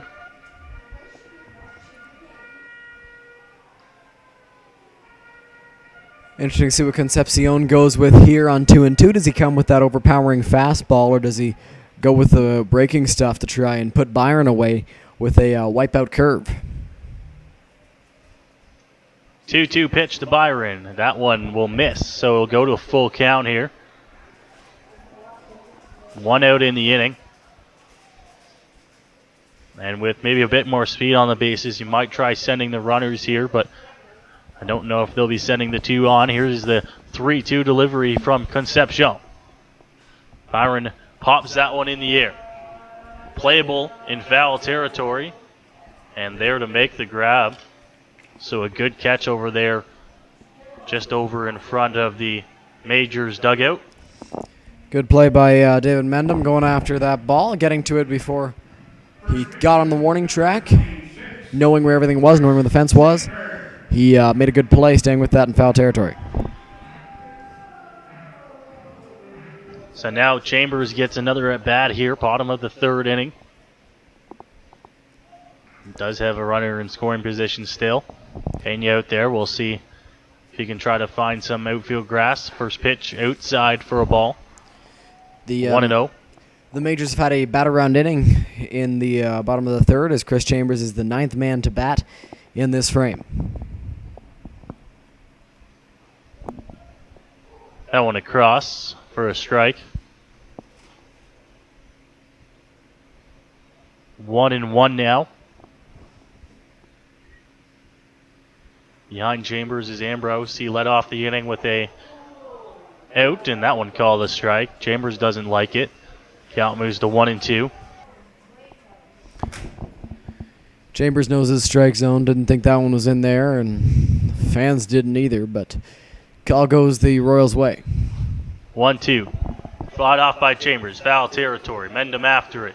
Tough play to make. It'll be the catcher coming over. Keys makes the grab. And the side is retired, but the Majors pick up 4 runs here in the bottom of the third inning, jump out in front to a 4-2 lead. And that is where we are as we go to the fourth when we return here on Majors TV. What's going on, Majors fans? Kyle Grimard here, in-game host, and you know what? There's a lot of really exciting upcoming events so far this season. The next one that we are really looking forward to is June 16th. That is Pack the Park Day in Braden. You know, talk about being at the ballpark with your dad on a Sunday. Yeah, you know what? It's awesome. You know what? Every player wants to play in front of a big crowd. Just the overall atmosphere is great for everybody in general. And that's what's going to happen here June 16th. Tickets are free, so make sure you visit londonmajors.com for more details. And Braden, you being here before, obviously nothing better, but the atmosphere here is just going to be awesome. It's going to be a nice sunny day outside. Nothing better than being at the ballpark on a Sunday afternoon. It's going to be great. londonmajors.com for more news.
Welcome back here as Higuera gets set on the mound there. Swung on and missed for the first strike.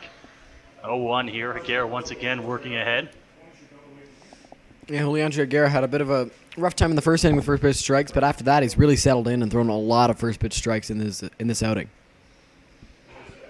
Next one across for a strike as well. So Higuera working ahead And Dylan, how many times tonight have we seen Higuera work to an 0-2 count? He's been great at doing that. Oh, yeah, for sure. And I don't know how many times exactly. It's been too tough to count with how many. But another 0-2 count, another swing and a miss, and another strikeout. Another strikeout there for Higuera. He's been doing great tonight. And that one starts off the 4th inning here. Another strikeout for Higuera. And Keys will come to the plate now with 1 out.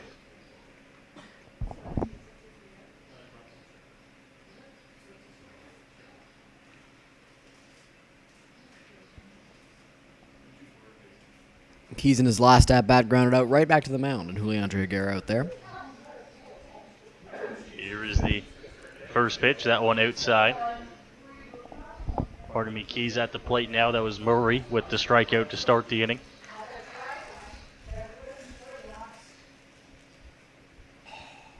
Higuera across for a strike. 1-1.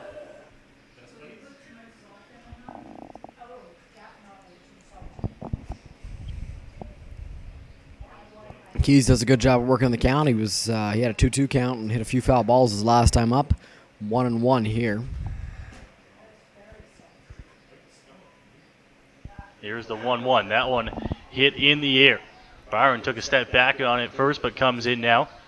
Makes the grab out there and right. Second out of the inning here. Higuera, they're working quick here in the top of 4. He certainly is, and he's been really good. He's been on his game tonight. Throwing a lot of strikes, getting a lot of strikeouts, and when he doesn't get a strikeout, it's weak contact either to the outfield or on the infield. It's been very, very, very good to see. 2 outs now in the top of the 4th. And we get to see Moen come to the plate now. He'll have to bat with 2 outs in the inning, facing Higuera. First delivery, that one going to miss for a ball, 1-0.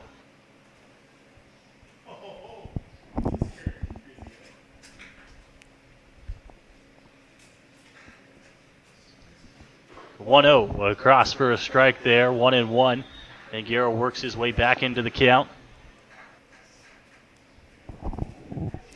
Higuera never rattled by a first pitch ball, getting right back in there with strike 1. Missing outside with that one. So he's done a good job at working back into the count when he misses, but we'll have to work back from a 2-1 count now. 2-1 to the bottom of the order, Ethan Moen. Top of the order stands on deck, and you'd love to try and turn things over and go into the 5th facing the top. Yeah, for sure. You want to avoid having them hit in this inning, especially if Moen does get on, they'll have a runner on base to do it with. And it looks like there was a broken bat on that last foul ball. So 2-2. That broken bat will give Ambrose and Higuera time to go out to the mound, discuss things, and a lot of times on these, Dylan, you'll see that they'll go out there and Ambrose will come back, won't even bother putting down signs because they already discussed what pitch they want to come with here, especially on a 2-strike count, 2-2. Yeah, and great chance for them to go discuss it in case Higuera didn't agree with the sign that Ambrose was originally going to put down. Going out to the mound and talking to Juliandre out there gives him the opportunity to suggest something else, and they can get on the same page. They have the time to do it with the broken bat there from Ethan Moen. A 2-2 count. Higuera trying to work his way through the top of the 4th inning here. Here is the 2-2 delivery. That one fouled off, out of play. So a battle brewing at the plate here as Moen fouls that one off. Yeah, Moen also had a battle in the 2nd inning. Another one here in the 4th.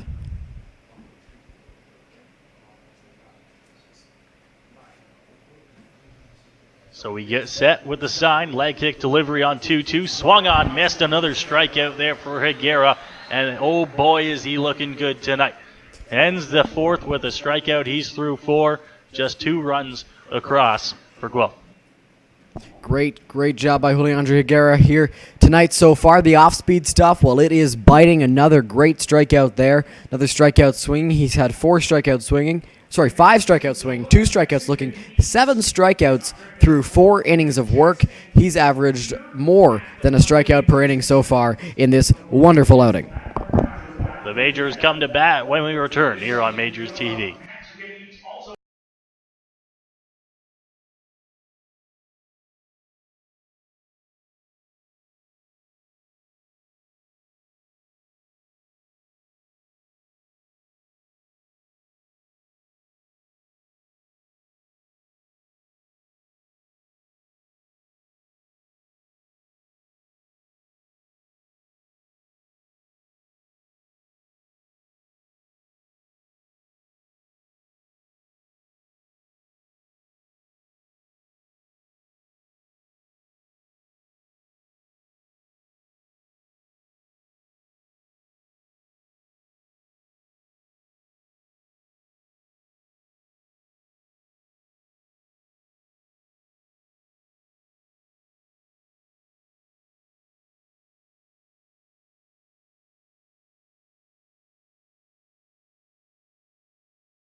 Welcome back here to Labatt Park. We go to the bottom of the 4th inning now, and Mike Ambrose gets set to bat here for the Majors. They jumped out in front to a 4-2 lead last time at bat, Dylan, and that is where we go here after another scoreless inning from Higuera on the mound.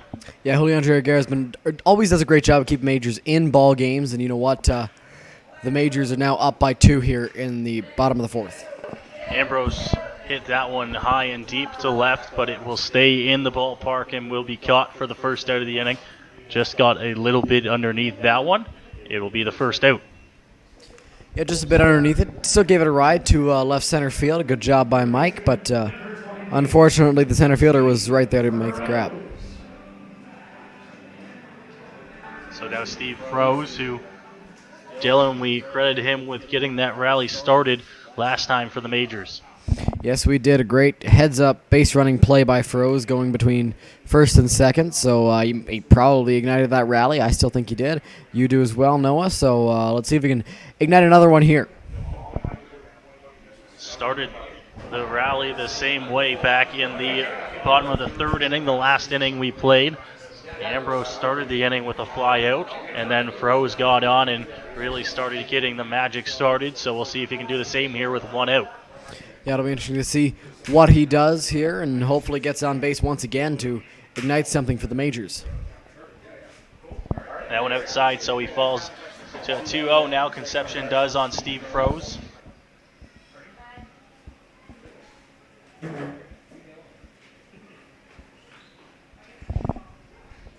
Across for a strike. 2-1 to Steve Froese now.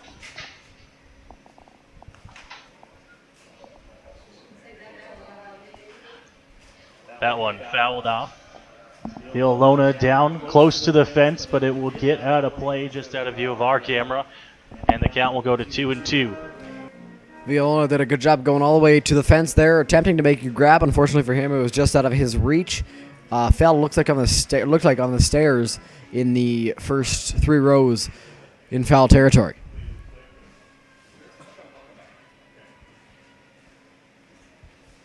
2-2, 1 out here on Froese. Pitch from Concepcion. That one fouled straight back to the screen. So we'll have to redo that 2-2 pitch.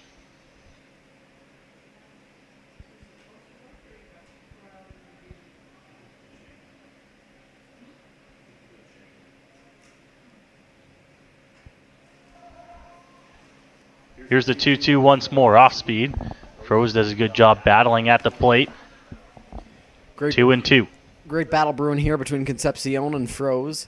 2-2 count. Froese does not get cheated up at the plate. Concepcion knows how to attack a hitter, so It's been fun to watch.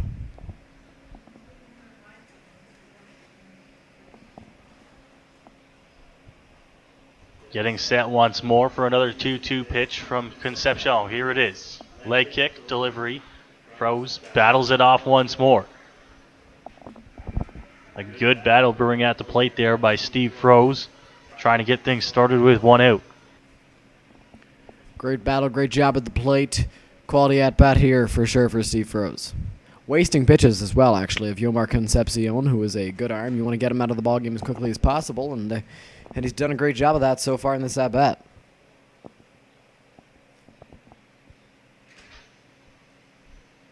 Two and two. One out. Off speed, Froze battles once more. Majors bench recognizing the great at bat going on there for Steve Froze against Concepcion. It's tough to do against a guy like Concepcion who can attack you in so many different ways. He's got that hard fastball, can put it on the outside, inside corner, or put it up, and he's got a great breaking ball that can dive away from you. Here it is once more. That one up and in, so a ball to break up the pattern. Also pushes the count to full at 3 balls and 2 strikes.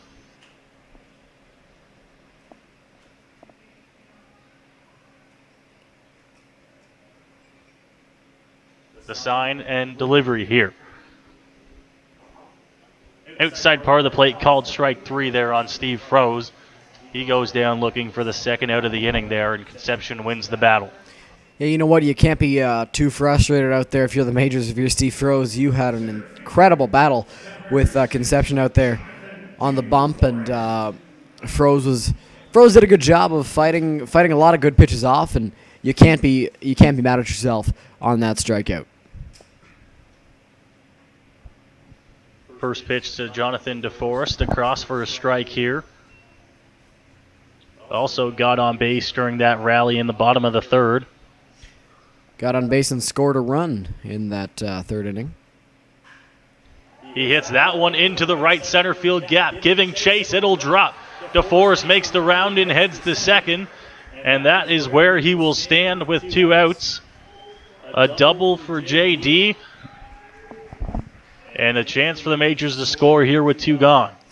Yeah, that is the second time we've seen Jonathan DeForest drive a ball into one of the gaps to get an extra base hit. He has the ability to do so. He's driven the ball all the way to the wall in the past, so great job there. Now the Majors have a runner in scoring position with 2 away for Phil Therapis, who had an RBI single his last time up.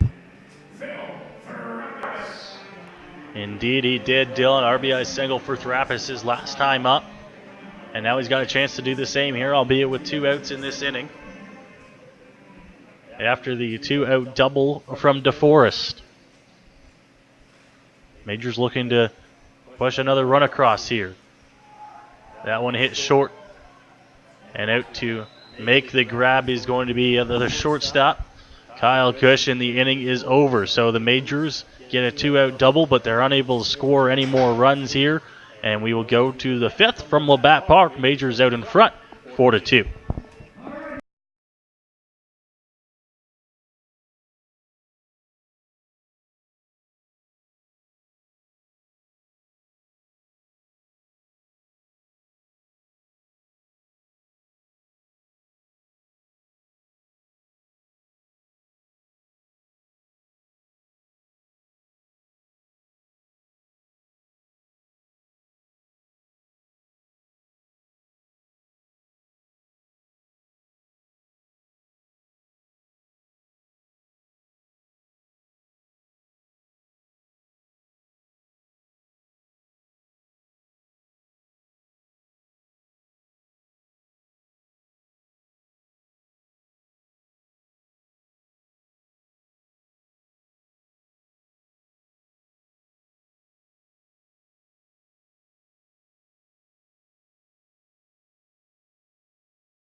Welcome back here to Labatt Park. Dylan, another update from our out-of-town scoreboard as well. Our most recently updated scores here. 2 games underway in the IBL tonight. Yes, 2 games are underway. We finally have a score for Hamilton and Toronto. 7-0 in the 3rd inning there. Kitchener up 1-0 on Brantford. That is in Brantford. The Diamondbacks still lead the Blue Jays 5-0 in the 4th. Minnesota and Detroit tied at 3s in the 4th inning there as well. And the Raptors just about ready for tip-off against Golden State at Oracle. Here at Labatt, we move to the top of the 5th inning here. Higuera working well on the mound still. Dylan, we've been impressed with his stuff so far. We've been more than impressed. Leandro Higuera has been very good out there on the mound for the majors so far in his 4 innings of work. 7 strikeouts and weak contact has been the theme throughout this one. Count moves to 1-2 now here. Back to the top of the order as mentioned for Guelph. Kyle Cush batting.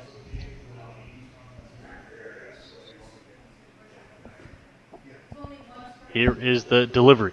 That one swung on, missed. So, pardon me, now the count will move to 1-2. Getting a little bit ahead of ourselves, Dylan, but you can't really blame us the way Higuera's been pitching ahead in the count this evening. Yeah, you wouldn't be shocked if it was 1-2 earlier because Higuera has been so good out there on the mound. 1-2 from Higuera. That one hit on the ground. Artiega at second. Picks it up, fires over to 1. It will be a 4-3 put out to start the inning. And the first out of the inning for Higuera on the mound. Yeah, and like we've mentioned, Leandro Higuera has worked very well in this one. It's been strikeouts or very, very, very weak contact so far in this one.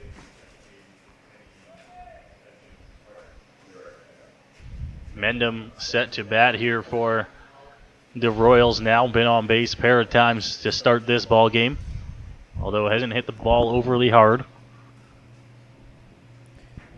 Well, how many Royals can say they have hit the ball very hard against Leandro Higuera here tonight? Here's the pitch. That one called a strike on the off speed. 0-1 now on Mendham. And Dylan, like you mentioned, the Royals just a few weak contact hits across the board there. They do have 5 hits so far in the ball game, but Higuera's done a pretty good job at making sure their hits are not hit overly hard. Here's the 0-1. Goes off speed again, called strike. He's done a very good job at doing so, Noah, and the off speed is working, the fastball is moving, everything has been great. Everything's been working for Leandro Higuera here tonight. It's showed in the results, only 5 hits allowed through 4 1/3 innings, and he'll look to continue with more of the same throughout the rest of the ballgame. 0-2 from Higuera, swung on and missed by Mendham, so it'll be a strikeout there. Another one for Higuera, the second out of the inning. 8 strikeouts. 8 strikeouts for Leandro Higuera in this ball game so far, and he has been dominant in this one. He has been on his game, and now he's got a tough task in Sean Riley, but Riley singled and struck out so far in 2 at-bats in this one. So Riley, you can't go at him without knowing his power. 2 outs in the inning. And this is the time that you really want to be facing Sean Riley, though, Dylan. 2 outs, nobody on. That is exactly how you want to be facing Sean Riley. Is he does have a very good bat, but it's so much better to face him with no runners in scoring position, nobody on, in fact, because that can limit his damage quite a bit. Swings through that one, so count evens at 1-1 now for Higuera on the mound.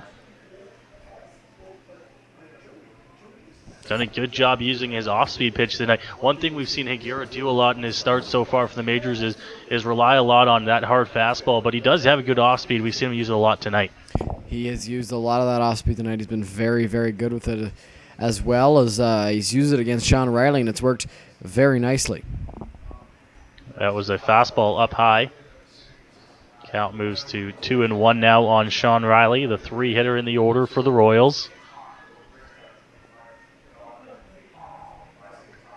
Gorgeous night for baseball here at Labatt. A pretty good crowd packed into Labatt Park as well, as the majors host the Royals. Here's the 2-1 from Leandro Higuera. That one popped up. Will get out of play, so a 2-2 count now. 2-2 count. Another count where Julian Higuera has gotten to 2 strikes against a Royals hitter. He has been very, very good so far in this ball game. Interesting to see if he can finish off Sean Riley for the second time in the ball game. 2-2. Sean Riley at the dish, and Higuera looking for his 9th punch-out of the game. That one hit on the ground, though. Froze diving. It gets past diving Froze, and it gets past diving Trappist. So a base hit for Riley on a 2-2 count. You know, right there, that ball wasn't hit too hard either. It was in the 5-6 hole. Nothing you can really do there. Froze laid out for it. Trappist laid out for it. Just a perfectly placed ground ball there for Sean Riley. And you're not out of the woods yet. You got Angel Villalona coming up next. He has walked and singled in 2 plate appearances so far in this ball game. And you know what? If you can limit the damage to just a single in the inning, that'd be great. That's certainly what Higuera is going to try to do there. Ambrose will come out for a quick little mound visit out there. Go over what they want to do to Angel Villalona. As mentioned, went deep against the majors last week, so they got to be careful with him. Yeah, and Angel Villalona is such a good hitter, and he's the only guy that I've really noticed has hit the ball hard in the ball game, and it was that single line drive right back up the middle that was the only hard hit ball in the game for the Guelph Royals. So Villalona knows what to expect from Higuera, and big pitch, big at bat coming up. We'll see what they do with Villalona here to start him. Riley on first. Quick look from Higuera, but he comes to the plate. Strike 1 to get things started on the fastball. Higuera shows no fear out there on the mound. Villalona hit one right back towards him in the 3rd inning. An RBI single. Comes right back with a fastball down the heart of the plate. Gets a called strike.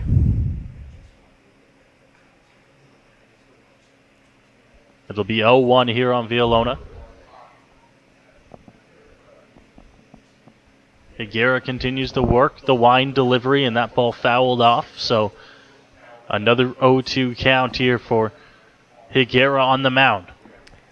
2 fastballs in the at-bat so far. 0-2. We've seen the breaking stuff work so far in the game for Higuera. Do you go with it here on 0-2? I say yes. We'll see what Mike Ambrose and Julian Higuera have to say about that.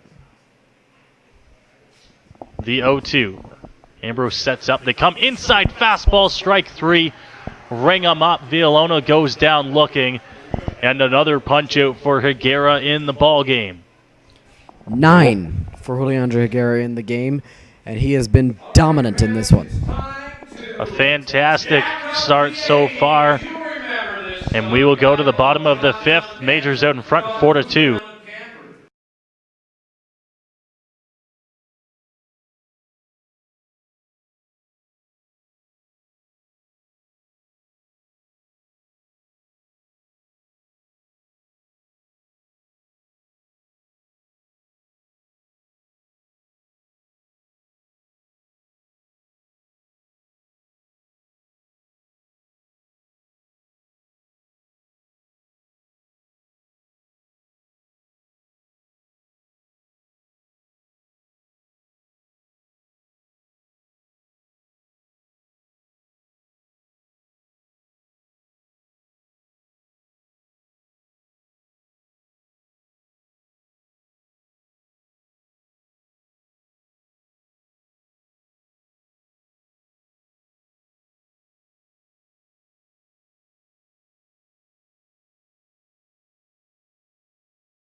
Welcome back to Labatt Park here. We go to the bottom of the 5th inning. Majors out in front 4-2. Noah Smith, Dylan Baker on the call this evening. Dylan, another beautiful evening for baseball here at Labatt Park as we're traded to a good ball game here. Majors been swinging the bat well as the good pitcher from Juliandre Higuera. Yeah, Higuera has been great tonight. The offense has been good. They came around in the 3rd inning. They scored early as we had recommended in the pregame show, and the offense has been great. It's a beautiful, beautiful night for baseball. The weather is just perfect, and the Majors are doing pretty well against Yomar Concepcion, who is out there for his 5th inning of work. First pitch to Ortiega, across for a strike here. Good to see him back in the lineup. We've mentioned a few times, loves to play in the Majors pinstripes, he does. Hits that one on the ground, up the middle. It's going to be a tough play to make, and they won't even make a throw. The speed of Carlos beats him to the bag, and it's going to be a leadoff base hit here for the Majors. A good placement on that hit for Carlos Artiega, a ground ball, a chopper right back up the middle. Great job ranging over for Guelph by Pilarczyk out there at second base. Unfortunately, could not get there quick enough because Artiega does have speed in that 2-hole, and he was able to beat the ground ball out. Pena now for the Majors, Ismael Pena. He'll bat with Carlos on first. Nobody out in the inning. First pitch outside for a ball. So we'll see Pena probably try to swing here, but wouldn't be surprised if you see Carlos make a move to second. Yeah, they know that throw over. Throw over there. I guess you and the Guelph Royals were on the same page, expecting maybe Artiega running there, and why not? You got a good guy, or a guy who can put bat on ball in Izzy Pena at the plate, and a faster guy like Carlos Artiega, so if it doesn't pan out, he might be able to beat the throw. Possibly a hit and run on there as Carlos was off, but Pena fouls that one off. A little bit of a protective swing there. 1-1 now. Yeah, it seemed that he went out to get that ball because of the hit and run. Normally you see Izzy Pena take that pitch. 1-1. Not a pitch that Pena usually swings at, but that's what makes you think it might have been a hit and run. 1-1. Pena hits that one. It's going to be another base hit. Carlos takes long strides around second. He'll go to third. Strong throw, slide, and safe at third. Carlos is in sliding, and the Majors are in business here to start the bottom of the 5th. Yeah, and you know what? 2 guys that singled back in that rally in the 3rd inning. Single again here. Great job by Carlos Artiega. Aggressive base running, knowing his own speed, getting around second base quickly, and diving into third, just barely beating a strong throw from right field. And now the Majors have guys at the corners for Cleveland Brownlee. So Cleveland Brownlee set to bat here for the Majors with runners, as mentioned, on the corners. Nobody out in the inning, so Brownlee so far in the season, 2 long balls, 9 RBIs. We'll see if he can put a ball in play here and score another run. The corner infield is going to be playing in, it looks like, with nobody out. Yeah, corners in, middle of double play depth, and hopefully for the Royals they can turn something here up the middle. They'll concede the run to get a double play. Swung on, miss there on an off-speed pitch by Brownlee. The Royals certainly will take 2 outs and trade it for a run at this point in the ball game. They're not too late in it where they can afford to go down 5-2, so they'll certainly take the 2 outs in exchange for a run, but the corners will play somewhat in and try to protect if it's hit hard. That one in the dirt, locked up, but the count will move to 1-1 on Brownlee. Yeah, and the risk you take, though, is Juliandre Higuera has been dealing so far in his start, so it's going to be tough to work your way back into the ball game, but you do have 4 more innings to do it.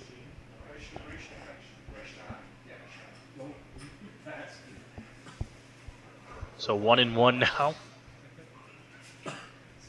Here's the pitch to Cleve. He swings right through that one. Count will go to 1-2. Big cut there from Cleveland. Breaking ball in the first 2 pitches. He couldn't get to it, and then huge cut there from Cleveland on 1-1.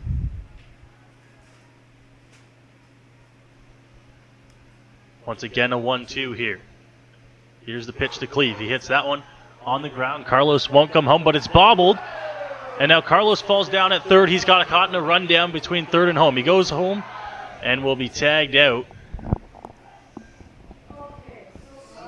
Pena will advance to third there. Cleve at 1, but Carlos gets caught and will be tagged out at home for the first out. So score that a 5-1-6-2 fielder's choice for Cleveland Brownlee, and nothing you can really do there if you're Carlos Artiega. Unfortunately for him, he tripped and fell between third and home. Izzy Pena was able to move up 2 bases on the play, though, in the rundown. So good there. You get runners right back on the corners. Unfortunately, now you got one away. So the Majors will try to do it with one away now. Unfortunately for them, for a double play could end the inning, but they'll look to try and score. Cleveland jumping around over there at first base. Here's the first one to Byron, fouled off and out of play.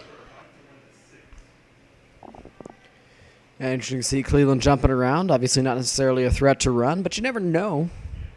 Never know when someone can steal a base. We've seen it in the past. The pitch, Byron hits that one on the ground. Up the middle, it gets past the diving second baseman. Pena will come across to score, and an RBI single for Byron Reichstein. Great job by Byron. A really hard hit ball right back up the middle, and the Majors are up 5-2 now. And he stayed with that ball, drove it hard on the ground, right back where it came from, and a little bit of discomfort maybe, or displeasure from Yomar Concepcion out there on the mound, with runners at first and second, and one out, having given up that run there. So they'll move around everyone a little bit. Swinging through that one is Chambers. Count goes to 0-1 here on the newest Pinstripe London Major. Looking for a hit here with a runner in scoring position. It'll be his first 2019 hit as a Major for Chris Chambers. He's grounded out to second and popped out to the catcher in 2 prior at-bats in the ballgame. Looking for his first hit in his second stint with the Majors. Of course, we mentioned the success he had in his first stint. Here's the 1-1 pitch. Hits that one foul towards the first base dugout. Count will move to 1-2. Good thing about Chambers, he doesn't get cheated up there with 2 strikes. He knows what's going to be a ball, knows it's going to be a strike, and knows how to attack a pitcher. We'll see what they go with here on 1-2. Swung on, miss, so a big strikeout there for the Royals. Second out of the inning. You know what's been good to see in the game for the Majors? Concepcion, known to be a good strikeout pitcher. The Majors have only struck out 4 times in this ball game, and they've stayed away from the strikeouts as much as possible in the ball game. That's been really, really good to see, and it's probably been one of the bigger reasons that they've had a good game offensively, because of the fact that they are not swinging and missing at very many pitches. 2 outs now for Ambrose. First pitch missing inside for a ball. So the count will move to 1-0 here. Ambrose trying to drive in Cleveland, who stands at second. That one up high. 2-0 now. Ambrose in the ball game, 2 flyouts. Actually, a line out to the third baseman and a fly out to center field. Pardon me. Pitch once more to Ambrose. This one called a strike on the outer corner. 2-1 as Concepcion works his way back into the count a little bit. Justin Snidely behind the plate's been generous on the corners so far in the ball game. Here's the 2-1. Ambrose pops that one out of play. 2-2 now. 2 balls, 2 strikes, 2 outs. Guelph has 2 runs. Majors have 5. Ambrose number 32. A lot of 2s out there on the field right now.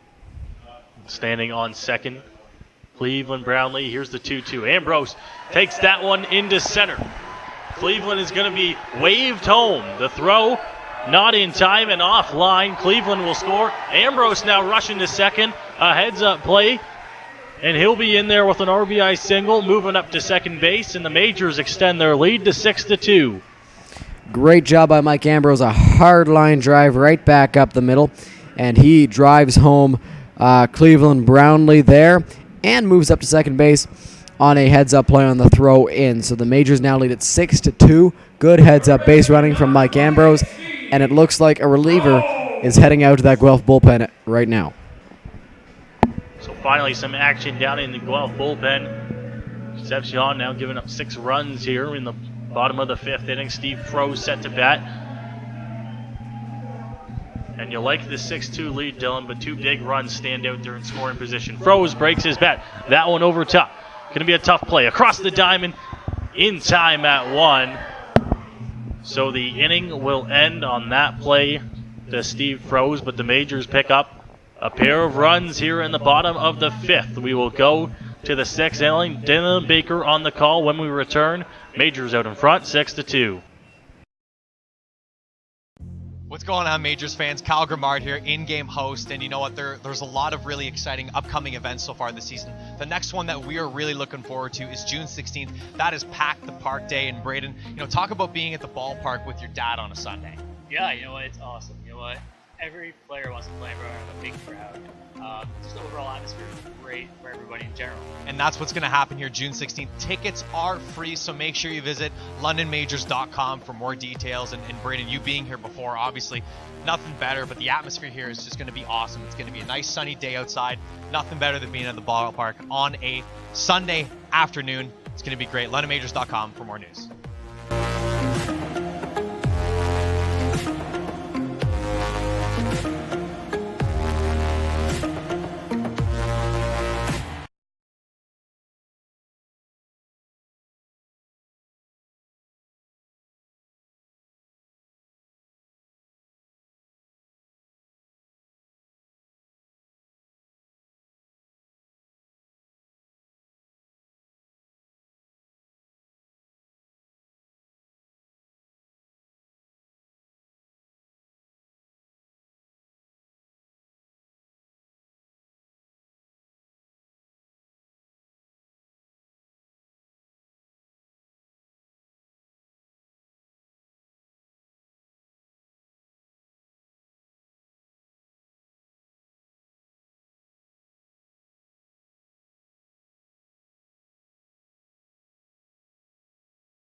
Welcome back to Majors Baseball on Majors TV. The London Majors taking on the Guelph Royals. They lead it 6-2. The Majors do.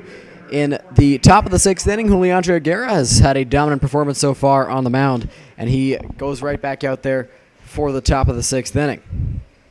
He's looked great out there so far, Dylan, and I believe, what is his strikeout total, up to 9 now? Unbelievable start for him. Great start for Juliandre. Here's his first pitch.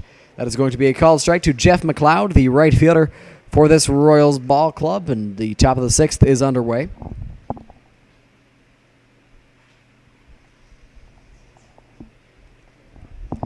Aguirre gets the sign he wants from Ambrose, and the 0-1 is going to be a called strike 2, so 0-2 now to Jeff McLeod, and another first pitch strike in this at-bat, another 0-2 count, Noah. The 0-2. On the ground to first base. Bobbled over there by Chambers. Throw to first gets by Higuera. And so now McLeod reaches. Interesting to see what the ruling will be on that one. A tough play to make over there at one as it's hit pretty hard, but takes a little bit of a funny hop at the end there up into the chest of Chambers. Blocks it up well and almost able to recover for the out there. Nonetheless, Guelph will have a leadoff runner. Yeah, it's going to be ruled an error, I believe. I don't see the hit total augmenting for... Yes, there we go. It is going to be ruled an error. Not sure if it's an error on Chambers or Higuera, who also dropped the ball over at first base. But the Royals now have a runner on after that error. Matt Pilarczyk at the plate, against Higuera. Here's the first pitch. That's going to be just missing the inside corner. Count is 1-0 now. Dylan, we go back to that last at-bat. It's probably been at least a dozen times in the ballgame that Higuera's got up 0-2 on a batter. Unfortunately, not the way he wanted that one to go. But he's done a good job at getting ahead. He's done a very good job of swinging a miss there on a pitch outside of the zone. Count is now 1-1. And like you mentioned, Noah unfortunately wasn't able to finish off McLeod. And tough play over there at first base for Chris Chambers. Unfortunately, he was unable to make it. He's got 1-1 now on Pilarczyk. Higuera comes set, the 1-1 home. Line drive right field. Reichstein's after it. He won't get there. That's going to drop in front of him. He cuts it off nicely and fires a rocket right back into Phil Thrapis at second base, holding the runners to a base each. So first and second now for Ricky Murray. Good base hit there. Good job to stay with it. Drive it down the right field line. So now Guelph kind of in business here to start the top of the sixth inning. And for the first time, no one warming yet in the bullpen, but a few stretches going on down there in the London bullpen. Higuera into his sixth inning of work here. This is probably the first time really since they scored some runs that he's faced a little bit of adversity. Nobody out, runners on first and second. Yeah, and he's been cruising along in the last few innings. Just a few stretches now. Brent Wales going out to right field, possibly getting someone up, but no reason to panic if you're Higuera. You have a 4-run lead, and stepping out is the batter, Ricky Murray. Wanted to take some extra time. I think he has something in his eye by the looks of it. So Higuera gets back on the mound. Murray back into the box. Looking in for the sign is Juliandre. Comes set. Kicks, fires. The pitch on the ground to second, could be two. Artiega bobbles it. Has a play at first. The throw, it's in time. So unable to turn two, but they get one out on the ground out to Carlos Artiega at second base. I mean, you'll take the out there, of course, but a tailor-made double play ball over there to Carlos. You'd love to see him turn two. Certainly capable of it. And now Higuera will have to work with runners on second and third. One out here. Yeah, one out. You got Brendan Keys, the catcher, stepping up to the plate, and two prior at-bats. He's grounded out to Higuera on the mound and flown out to Byron out in right field. Take away a bright spot from this, Dylan. It's that you're not in an overly dangerous part of the order right now for Guelph, so try to get out of it while you can. Yeah, it is the bottom of the order 8-hitter now in Keys. Higuera looks in, gets the sign he wants, comes set. Here's the pitch. Swing and a miss by Keys. 0-1 on the off speed early on it. Strike one.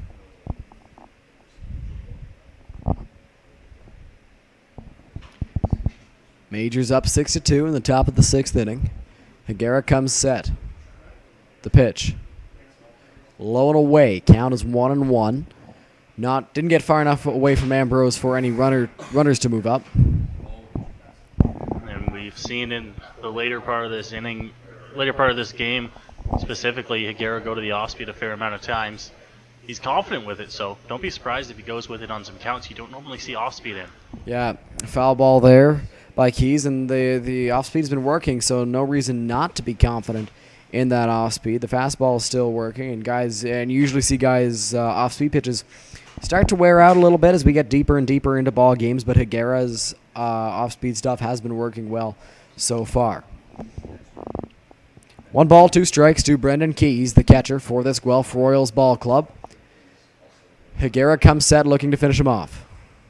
The 1-2. Line drive into the Majors dugout. Dodging it is someone down near the tunnel. Count will remain 1-2, and we'll try this again. Now interesting, Dylan, to see if they go once more to the off speed or try to blow the fastball by him. We haven't really seen a whole lot of the strikeouts from Higuera with just a blown by fastball. Yeah, it's mostly been that nasty off speed. The 1-2 called strike 3. The 10th strikeout of the ball game for Juliandre Higuera. And when that fastball has resulted in a strikeout, it's been mostly strikeouts looking on the corners. Another strikeout there, and goes right back to that fastball. Catches the corner, called strike 3, and we've seen him get a few called strikes on those fastballs, and oh boy, does he look good tonight. Juliandre Higuera has been dominant in his performance tonight. Very, very good to see from him. And he's kept the Majors in the ballgame, limiting the run total for Guelph to 2 here through 5 2/3 innings. He's got Ethan Moen at the plate. He's got 2 strikeouts against Moen here tonight. And you'd love to try and get out of this inning before you turn the lineup over. We've mentioned it a few times, and super important to try and get through here before the top of the lineup, dangerous part, gets there. And that one's popped up. Ambrose and Higuera converging chambers. Higuera in foul territory, can't make the play. That ball is going to drop, and you know what? Tough play for Higuera to make. The catcher and the first baseman need to take charge on that.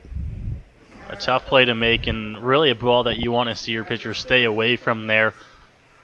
Ideally, Mike Ambrose try to take control of that, or even Chambers come over and make that grab there as they're coming in. It's a little bit easier of a ball for them to get to and make the grab.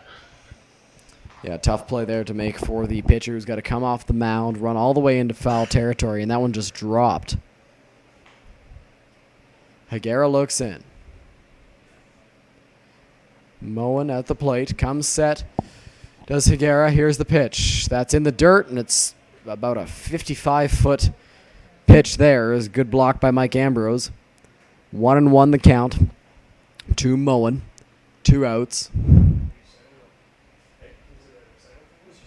Majors up 6-2. Out hitting the Royals 10-7. Guelph has 2 errors. Majors have 1. Still in a good situation to get yourself out of the inning, though. We'll see if he goes back to that fastball. Here's the 1-1 off speed. Called strike 2 from Higuera. 1-2. He's a strike away from putting away yet another batter. And a big pitch coming here for Higuera. The 1-2. Higuera comes set. Steps off. Big pitch coming up. So Higuera steps off the rubber, gathers his thoughts, steps back on, looks into the sign from Mike Ambrose. 1-2 is the count. The pitch. On the ground, past Artiega.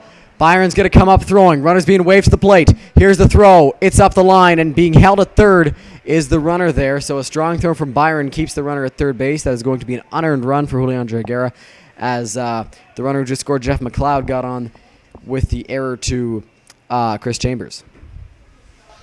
Unfortunate to see a hit there, but a strong throw from Byron keeps them from scoring another one. Just one will come across here and move it to a 6-3 ball game. Yeah, good to see just one run come in there if you're the Majors, and that'll bring up Kyle Cush, the shortstop for this Royals ball club.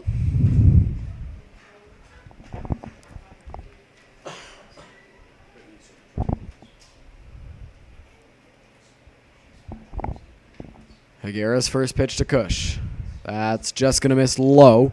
Count is 1-0 now.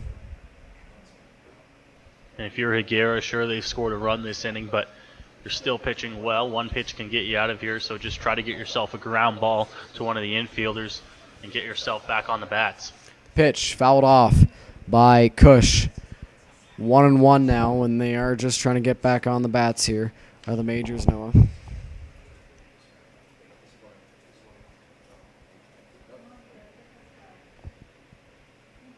Six to 3 in the 6th inning. Higuera comes set. 1-1 is the count. Here's the pitch to Cush. That's just going to miss high on the breaking ball there. 2-1. Action in the Majors bullpen. Looks like Aiden Hannon warming up out there. And we've seen him start ball games, but mainly used her as a reliever so far. 2-1, fouled off in Hannon's direction. That's going to land in the bleachers out in left field. Count is now 2-2. Higuera's got a great shot here to put another batter away. Gathers his thoughts a little bit. Big pitch coming up. Cush at the plate, the shortstop. Runners at second and third, both in scoring position. Higuera comes set, the 2-2. In the air, center field. DeForest there. And 6 complete for Juliandre Higuera. 3 runs allowed, 2 of them earned. 10 strikeouts on the ledger for him. We've played 5.5 from Labatt Park. Majors lead at 6-3. We'll be right back.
Welcome back to Majors Baseball on Majors TV. The Majors are up 6-3 in the bottom of the 6th inning. Yomar Concepcion still out there for his 6th inning of work.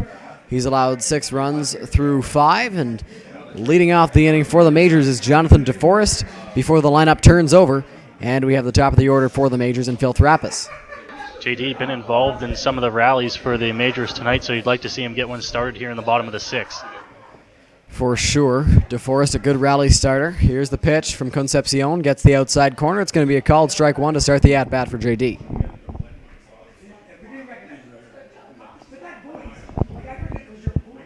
Concepcion looks in, comes set. Here's the pitch. Low. 1 ball, 1 strike. Now, Dylan, are you a little bit surprised to see Concepcion back out there on the mound, going into the bottom of the 6th now? A little bit surprised. He's allowed 6 runs through 5 innings. I'm a little bit surprised, Noah, to see him back out there on the ground. Strong throw. A very hard throw over there at third base by David Mendham and the retired JD on the little chopper there. Held nothing back on that ball from third to first.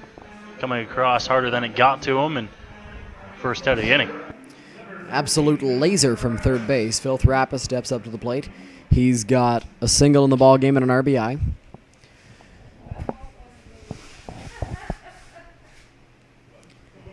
Therapis looks out. Concepcion looks in. He's got his sign. Here's the first pitch. That's just going to miss up and away. Count is 1-0.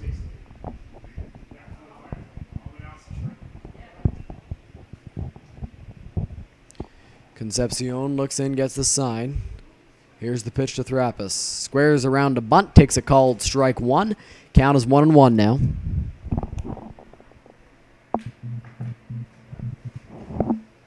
One and one count here.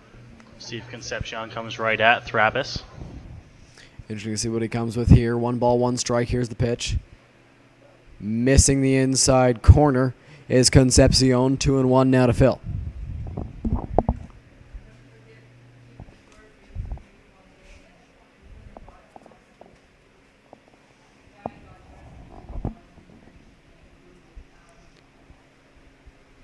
Therapis is ready. Concepcion is as well.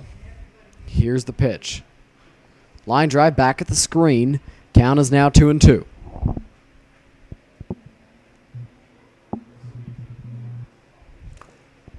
Therapis 1 for 3 in the ballgame. 2 pop-outs to the shortstop to go along with an RBI single as mentioned. Concepcion has his 2-2 ready to go. Here's the pitch. That's going to miss away. Count is now 3-2 to Phil. So another full count to Phil. We'll see if they elect to go right at him here and give him a fastball or try to get him swinging on the off speed. Interesting to see what Concepcion comes with on the 3-2 count. Here's the pitch. Line right back at the screen again. Count will remain 3-2. We'll do it over.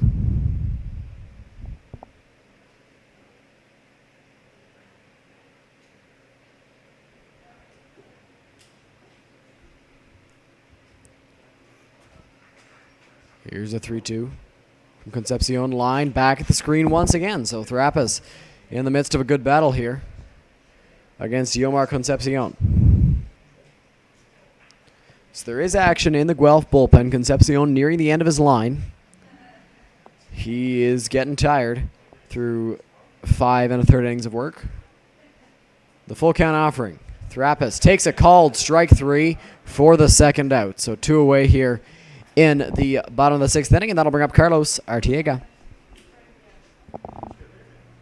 Now we'll get to see Carlos come to bat here with a chance to try and get stuff going with 2 outs. No stranger to trying to start the rally here. Watch out for his speed on the bases. He's used that speed to his advantage. 2 singles, and he's come around to score both times on the single, plus a fly out to right field. Artiega steps into the box. Concepcion looks in for the sign. I'd have to assume that this is going to be Concepcion's last inning, Noah. I would agree as well with the action in the bullpen. Probably going to be his last, but if he gets out of here quick, we might see him go to the 7th. It will be interesting to see as that pitch misses inside, even though Artiega squared around a bunt. Count is 1-0. The pitch from Concepcion on the ground to third. If it stays fair, could be extra bases, but it's going to get just foul. And the Majors bench didn't like the call. It looked fair from our angle, just barely foul. Umpire is right on the line. He made the call. Artiega slowly walks back to the plate looking to catch his breath and get ready for a 1-1.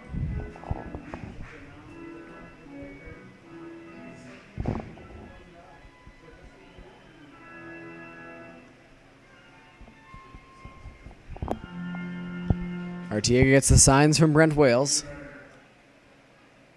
1 ball, 1 strike, 2 outs. Here's the pitch. Artiega squares around a bunt, takes high on a breaking ball. Count is 2-1. And, you know, we talked about with Juliandre Higuera how the off-speed stuff has not disappeared yet. And it's still been sharp. With Concepcion, he's leaving that off-speed pitch up, something he cannot do against the bigger power bats like Izzy Pena, Cleveland Brownlee, and Byron Reichstein. The pitch. Artiega checks his swing. And they're saying he did not go around. So the count is now 3-1 to Artiega. And a good chance, good hitter's count here for Artiega. He can either try and get a base hit or even look for that ball 4 if he can. A good hitter behind you, Izzy Pena. The 3-1. Artiega takes a called strike 2, and he flips the bat away from him. Thought it was ball 4. It is going to be a called strike. I'm sure that didn't sit well with Justin Snively. Snively, one of those umpires as well, who does not take too kindly to that kind of stuff. So Carlos has to be careful now, protecting, especially here on this 3-2, on anything on the corners. Yes, anything on the corners. Snively's already been generous with those corners, but after that last pitch, he might be a little more generous to Concepcion. The 3-2 pitch, Artiega takes a called strike 3, and as expected, Justin Snively calls him out. Artiega shakes the hand of Concepcion. Justin Snively getting a nice shower of boos from the Labatt Park Majors faithful. We head to the 7th. Majors lead it by 3, 6-3.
Welcome back to Majors Baseball on Majors TV. Top of the 7th inning, Majors are up by 3, and there are a few other ball games going on in the IBL. Noah. Yeah, looking at the out-of-town scoreboard now.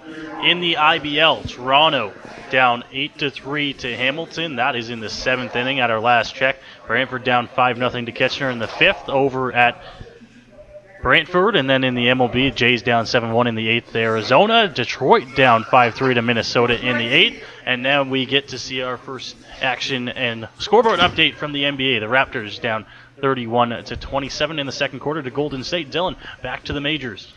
Majors are up 6-3. Dave Mendham steps up to the plate to lead off the 7th against Juliandre Higuera, who is entering his 7th inning of work. Raptors have the ability to come back. Hopefully they will, as they trail Golden State by 4. Thanks for keeping us up to date, Noah.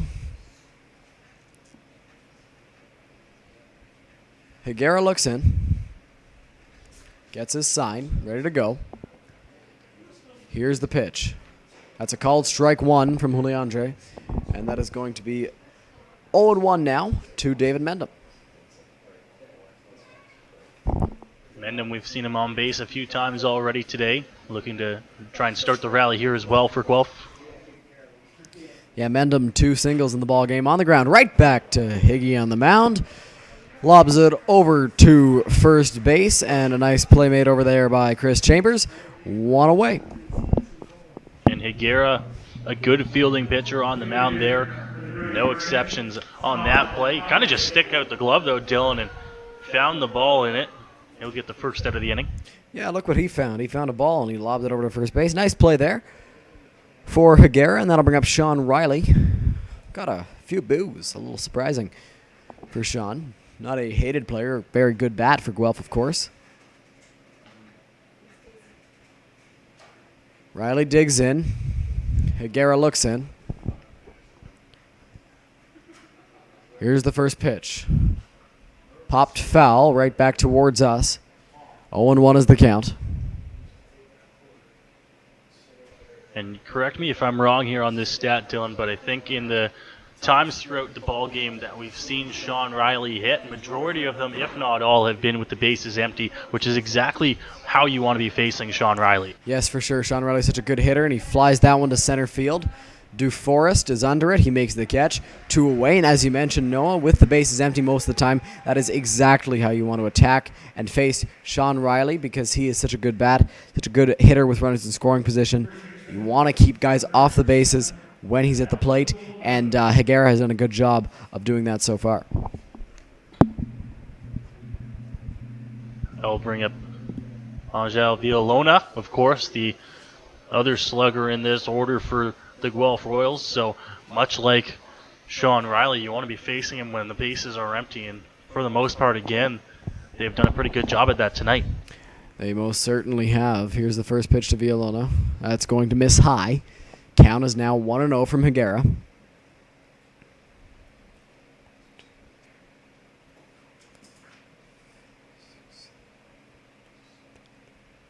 Higuera gets ready. Here is the 1-0. Outside, 2-0.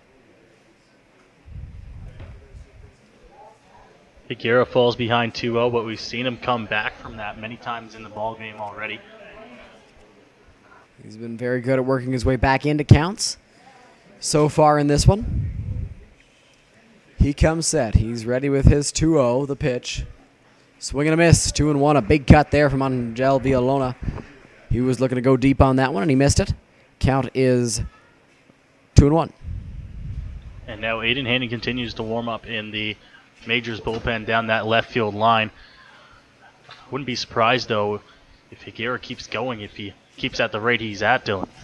Yes, he's been very good so far, and he's had a quick 7th inning to date, and that is a swing and a miss, a foul tip. Good job by Mike Ambrose holding on to it.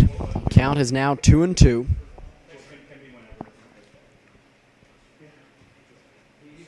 Higuera looks in. 2 balls, 2 strikes, 2 outs, 7th inning. The pitch. That is just going to miss. Full count now from Higuera with 2 outs. We'll see what he comes at. 3-2. 3 balls, 2 strikes, 2 outs. Higuera comes set. Here's the pitch. Villalona swings and misses. Strike 3. 11 strikeouts for Juliandre Higuera through 7 innings. Talk about a great performance on the mound from the Majors starting pitcher. Stretch time here at Labatt Park. To the bottom of the 7th we go. Majors are up by 3. All right, everybody on your feet.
Welcome back to Majors Baseball on Majors TV. Bottom of the 7th inning, we have a new arm out there for the Guelph Royals as Yomar Concepcion's night is over. He pitched 6 good innings for the Royals. That brings in Evan Kaiser, a reliever for Guelph. Yeah, Dylan, we get to see a new arm on the mound. Concepcion, a good start for him, though. You really can't say that he had a bad start on the mound. Sure, he gave up 6, but some good, strong innings for him, and gives way to Evan Kaiser on the mound. Pitched for the Barrie Baycats last year and Guelph this year. 0-2 record so far in the summer of 2019 in 3 games for him. Yeah, he'll look to turn things around here, hopefully keep the Majors scoreless. Interesting to see how the Majors adapt to the new arm. They got the heart of the order coming up. Izzy Pena, Cleveland Brownlee, and Byron Reichstein coming up for the Majors, so no easy tasks out of the pen. And for the Majors, sure, you got that 6-3 lead right now, but with the heart of the order up, you'd love to try and push across a few more runs here. Here's the first pitch to Izzy Pena. That is going to miss. 1 ball, no strikes.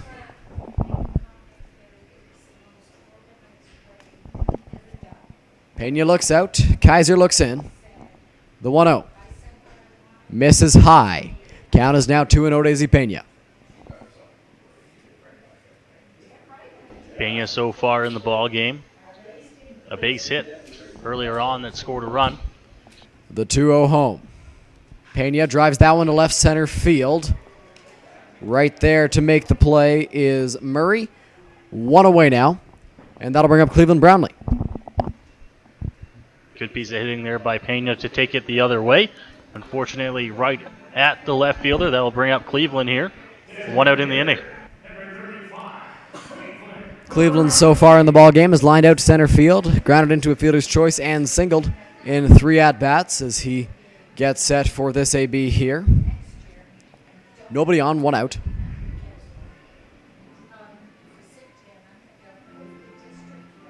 Good time here for Cleveland to try to find a ball in the gap, kickstart a rally. For sure. Here's the first pitch from Kaiser to Cleveland. Checks his swing on a breaking ball. Didn't go around. Pitch missed inside. Count is 1-0.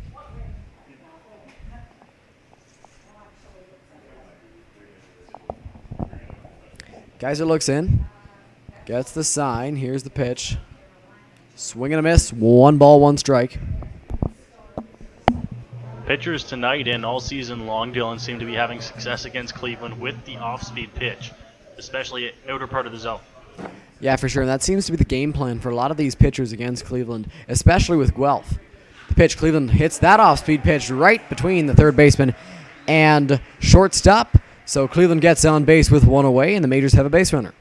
The difference with that one is it caught a little bit too much of the plate. When you keep the off-speed pitch outside, Cleveland has a tendency to reach, but when you leave it over the plate there, he can hit the ball. Oh, he most certainly can. If there's anyone that can hit it in this lineup, it is Cleveland. And he took that off-speed pitch into left field for a single. So the Majors have a runner at first. Byron at the plate. Looks like we're going to have a pinch runner in the ball game. Spencer Bach comes into pinch run for Cleveland Brownlee as his night is complete.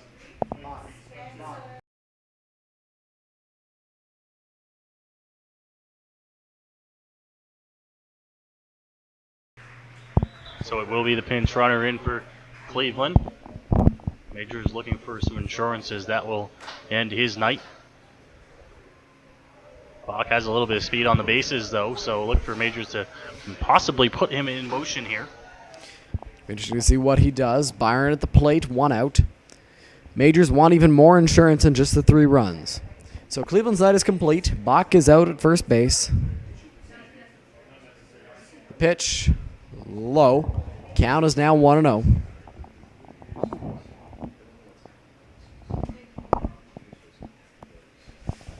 Byron in the ball game. 1 for 3, a strikeout, a pop out, and a single.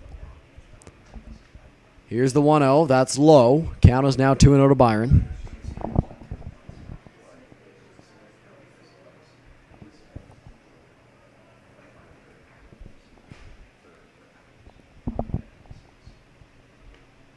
Coming set is Kaiser on the mound. The 2-0. Byron takes low again. 3-0. Doesn't get far enough away from Keys behind the plate for Bach to advance. 3 balls, no strikes. Bach at first base. 1 out. Interesting to see if Byron, even with all of his power, if Byron has the take sign on 3-0. Might have the red light, so we're going to have to wait and see. Although I imagine they're going to let him swing on 3-0. Here's the 3-0. That's going to be a called strike 1. Might have had the red light there. Might have thought it was outside. Count is now 3-1. The first 3 pitches did not come too close to the zone, so could have easily been the red light there. Byron looks out. Kaiser comes set. Kicks, fires. Byron on the ground to second base. Play is made over there. Throw to first. 2 away, but Spencer Bach moves up to second. And that's a play that, it's hit softly and a high bouncer. You're not going to turn 2 a lot of times on that. However, if Cleveland Brownlee doesn't get pinch run for, you might have a chance at 2, as he doesn't run as well as Bach does out there. So the pinch run pays off a little bit in terms of keeping the inning alive, at least at this point. And Chris Chambers will get another chance to swing the bat here in the bottom of the 7th. Yeah, Chris Chambers gets another shot at things. He's grounded out, popped out, and struck out in 3 at-bats in his Majors return. Bach is a lot faster than Cleveland, and he could have been the difference maker there in avoiding the double play. Chambers looks out. Kaiser looks in for the sign. Izzy Pena up in the Majors bullpen now. Here's the pitch from Kaiser. Low. 1 ball, no strikes.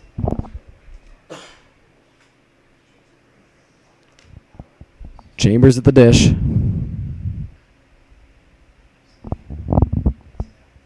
The 1-0. Chambers fouls that one off the catcher, it looks like. 1 ball, 1 strike now. 2 outs here in the 7th inning.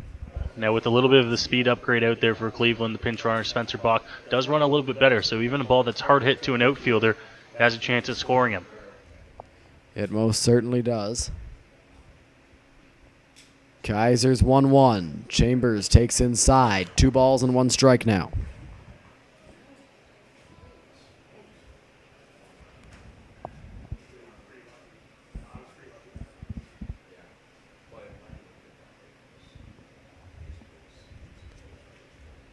Two balls, 1 strike to Chambers. Kaiser comes set. The break at the buckle in the offering. Swing and a miss. 2 balls, 2 strikes, 2 outs here in the bottom of the 7th.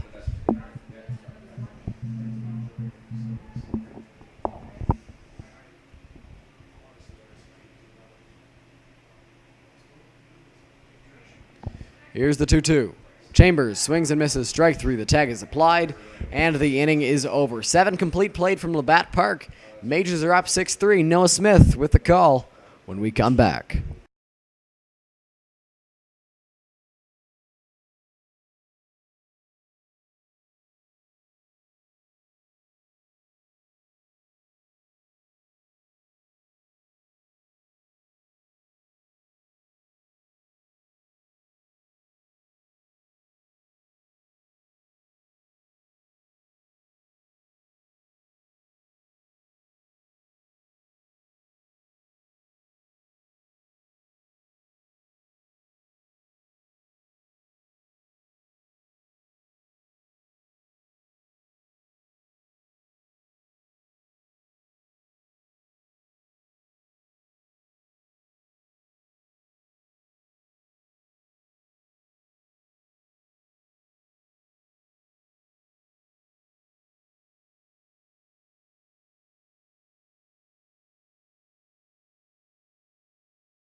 Welcome back here to Labatt Park. We are set to start things here in the 8th inning now from Labatt as the Majors out in front 6-3 still. That one popped up foul territory. Chambers chance to catch it, and he will. He'll make the grab, so a quick first out here on the mound. On the mound is still Juliandre Higuera. He's in his 8th inning of work for the Majors, an absolute workhorse. 11 strikeouts through 7 1/3 innings. Why not leave him out there if he's dominating the way he is? And with that, Dylan, the first out here will bring up the next batter, Matt Pilarchuk, the second baseman for Guelph. 6-3 here. Figure gets set on the first pitch. Swings through and misses that one. Strike 1 to get ahead. Top of the 8th inning, and Juliandre Higuera is still getting swings and misses. That tells you how good he has been tonight. Here's the pitch from Higuera inside. So 1-1 now, the count on Higuera. On Pilarchuk, pardon me. Higuera working well so far in the ball game, as mentioned. Now working into the 8th inning.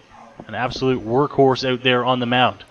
That pitch missed inside, but did you see how hard that pitch was thrown? Very good pitch there from Higuera. Goes off speed, a little softer on that one. Count moves to 1-2 now. And another strikeout opportunity. Count him up for Higuera. Here's the 1-2. In the dirt, so it will go to 2-2 now. And looks like Mike Ambrose might be feeling that one a little bit, so Higgy will walk back out to the mound.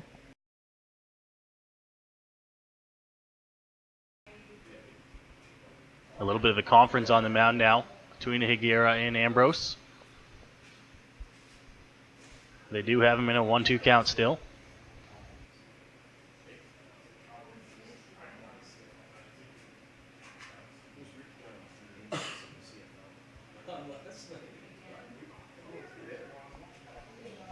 Home plate umpire Justin Snively wipes off the plate there, and we're just set to get back here to the 1-2 count. Buying some time for Majors catcher Mike Ambrose, who got hit by that last pitch. Swung on and missed. Another strikeout in the ball game for Higuera. 12th of the game, and the second out here of the 8th. You know, I haven't memorized these stats, but I believe Higuera was down by 6 in the strikeout race for most strikeouts in the IBL. It's safe to say he's taken that lead in this absolutely dominant performance. A dozen now in the ball game and 2 outs here in the 8th inning. Here's the pitch from Higuera. A bit low for a ball to start the at-bat.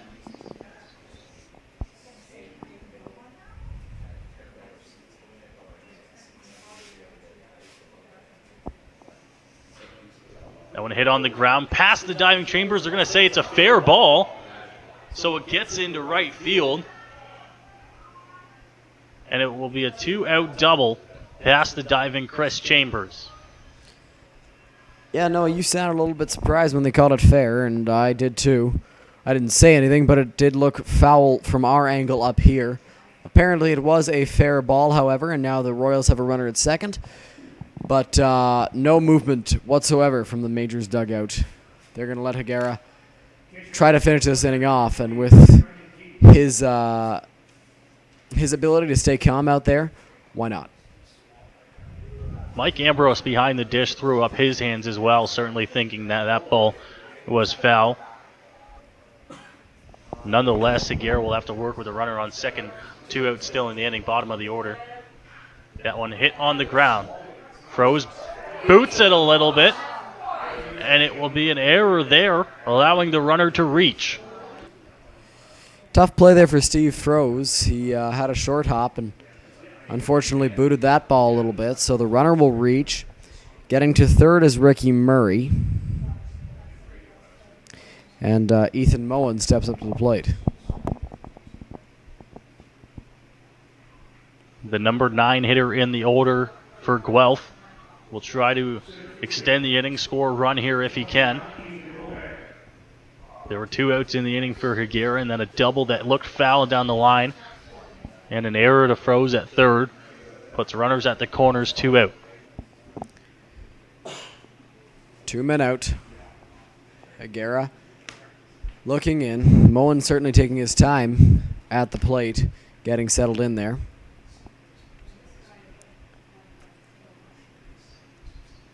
First pitch to Moen. Here's the delivery from Higuera. That one hit on the ground. Right back to him. He'll get the throw over in time. And the inning will be over. Another scoreless inning for Higuera on the mound. And we will go to the bottom of the 8th. Majors looking for some insurance. 6-3. The Majors lead here at Labatt Park.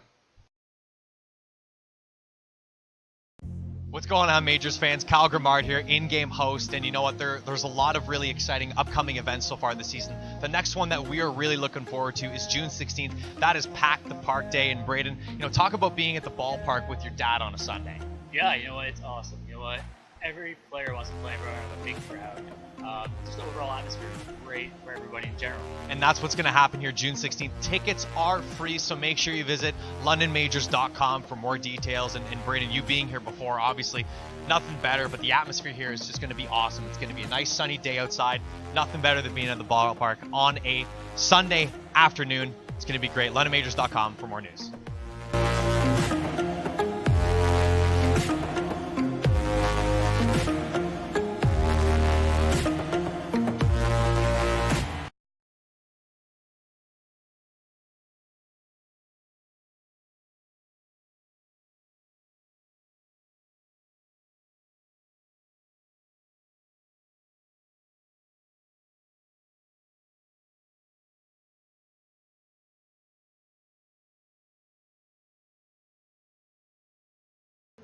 Welcome back to Labatt Park Majors TV coverage of London Majors baseball. Dylan will take a quick look at the out-of-town scoreboard now around the IBL, MLB, and, of course, the Raptors in the NBA.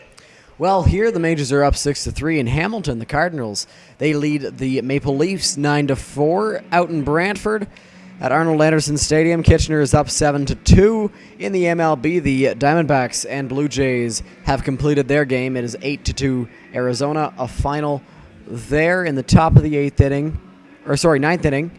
It is 5-3 Minnesota over Detroit. And at halftime in the NBA Finals, the Raptors trail the Warriors 46-42 as they are heading into the second half out at Oracle. And that'll bring up Mike Ambrose to start things for us in the bottom of the eighth inning. As mentioned at the top of that out-of-town scoreboard, we're here at Labatt Park, 6-3 Majors, bottom of the eighth inning. An impressive performance on the mound for Higuera. Kaiser back on the mound for Guelph to face Ambrose. First pitch, outside for a ball, 1-0. Very impressive performance for Julian Higuera out there on the mound. Looks like his evening is complete. Two arms getting warm in that Majors bullpen. It's the pitch count getting up there that I would imagine will be the reason for the departure of Higuera, although he's been throwing well so far. That pitch called a strike on the 2-0, moves it to 2-1.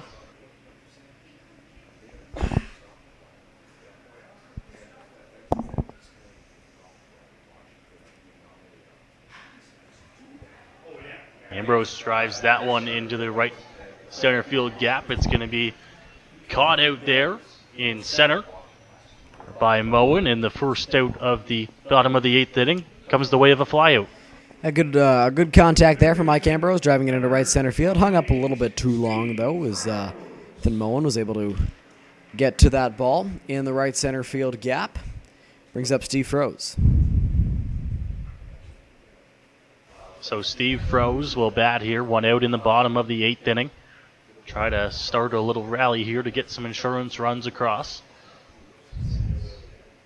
Off speed, first pitch, called a strike, 0-1. Froese in 3 prior at-bats. He's singled, struck out, and grounded out. That one across for a strike as well on Froese.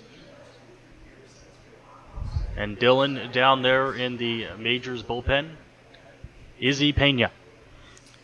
The man can do absolutely everything, can't he, Izzy Pena? In that pen warming up for the Majors, possibly coming in to attempt to close this one out. That one up high. 1-2 now on Froese. As mentioned, we saw Aiden Hannon warming up earlier in the game. Now Pena down there warming up. Here's the 1-2. Fouled off by Froese. We'll have to redo the 1-2.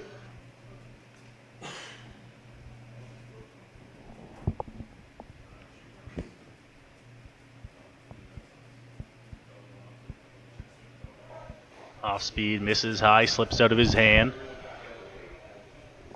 A 2-2 pitch coming here from Kaiser on the mound. A few boos in the crowd. The foul ball was taken by an adult, not given to any kids. Fouled off into the screen in front of us. Good battle by Froze. We've seen him have a few good at-bats tonight, Dylan, where he's fouled off some two-strike pitches. That's much of the same here.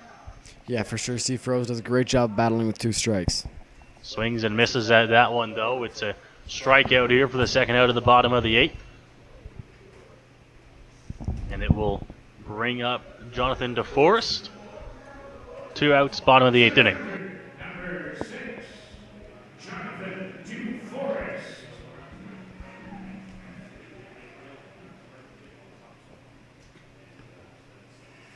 So DeForest to bat now for the majors. Takes the first one for a strike. Coming into this game, DeForest 229 batting average. With that double he had earlier, he might have improved that. 1-1 after that one misses. Certainly looks like he'll improve it with a hit there, and he's looking for another one here, albeit with 2 outs in the 8th. Upstairs, ball 2. 2-1 now.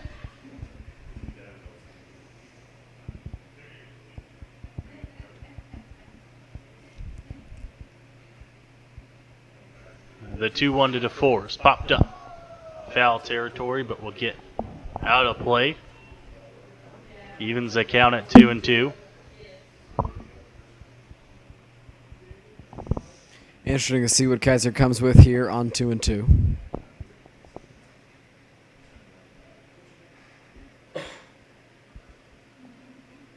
Time called at the plate here, but Kaiser will grab his sign once more. Keys gives him his sign. Leg kick. Delivered. Called strike 3 on the off-speed pitch. DeForest thought it was up and out. It's a called strike 3 nonetheless, and we will go to the 9th here from Labatt. The Majors look to close it out. They lead 6-3 on Majors TV.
Welcome back.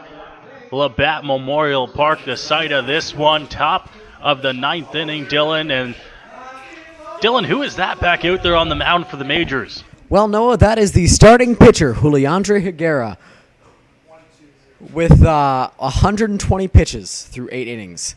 He looks to finish this one off. First pitch of the 9th, fouled off for strike 1. Getting ahead is Higuera. You know what? Just a dominant performance for Juliandre Higuera so far in this ball game.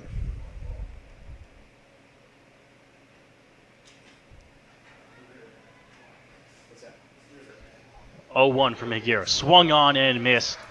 Count moves to 0-2. What a great job he's done so far. Numerous 0-2 counts. He's got another one here, looking for his 13th. Here's the 0-2 from Higuera. Just a bit low. Count will move to 1-2. Higuera will look to finish off Kyle Kush, who has struck out twice in the ball game. He's 0 for 4 overall on the day. Higuera popped up on the infield. Trappist makes the grab, and Kush is retired for the first out of the 9th inning. 2 outs away is Juliandre Higuera from a complete game. Dave Mendham steps up to the plate, and he's been one of the more successful hitters against Higuera today. 2 singles, strikeout, and a ground out. Been on base a number of times has Mendham. He'll look to get on here. Higuera looked to set him down. First pitch, that one hit on the ground. Froze at third. Gonna have to come up with a strong throw. Cross the diamond. Right past Chambers at 1. Would have been a close play nonetheless, and Mendham finds himself on base once more. Yeah, tough play for Steve Froze over there at third base. Interesting to see what the ruling will be there. And it will be an error charged to someone down there. Be an error charged to Steve Froze at third base on the throw. So now you got Sean Riley at the plate with a runner at first base and 1 out. Riley, not a whole lot of success tonight for the Royals. Has a base hit. Yes, he does have 2 base hits, 2 singles, a fly out and a strikeout in the ball game. You'd like to shut him down here. That one. Cross for a strike to start the at-bat to Riley. 0-1 as Higuera gets ahead.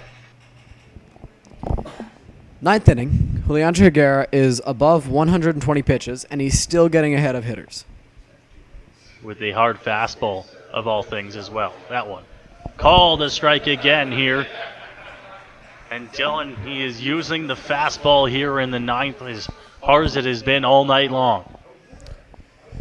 Wow. It has not lost any velocity. The breaking stuff has not lost any bite. He has been tremendous today. 0-2 pitch to Sean Riley. That one hit on the ground.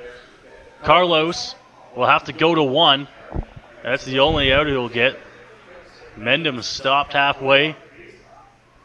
And it looks like that will put him at second base. So the runner will get to second. There's an argument here from Phil Thrappis that the runner veered off the baseline. There will not be a conference here. There might be. Not sure. Arteaga had to stop. He could not tag the runner. He had to go to first with it. But good job by Carlos, not faltering to the runner stopping. He still made the play at first base. Roop chatted that out to talk to the second base umpire. Carlos made sure he did get at least 1 out, though, which is a smart play to do. Puts 2 outs on the board now. And things seem to be getting a little more heated out there between Roop and the umpire, but it seems that Roop is slowly walking back to the dugout. Not pleased, but he will walk back there. Higuera will have to face Villalona one more time here with 2 outs in the top of the 9th inning. They have that 6-3 lead, and he has looked sharp tonight. Majors up by 3. Villalona has walked, singled, and struck out twice. Higuera will look to silence one of the better bats in this lineup.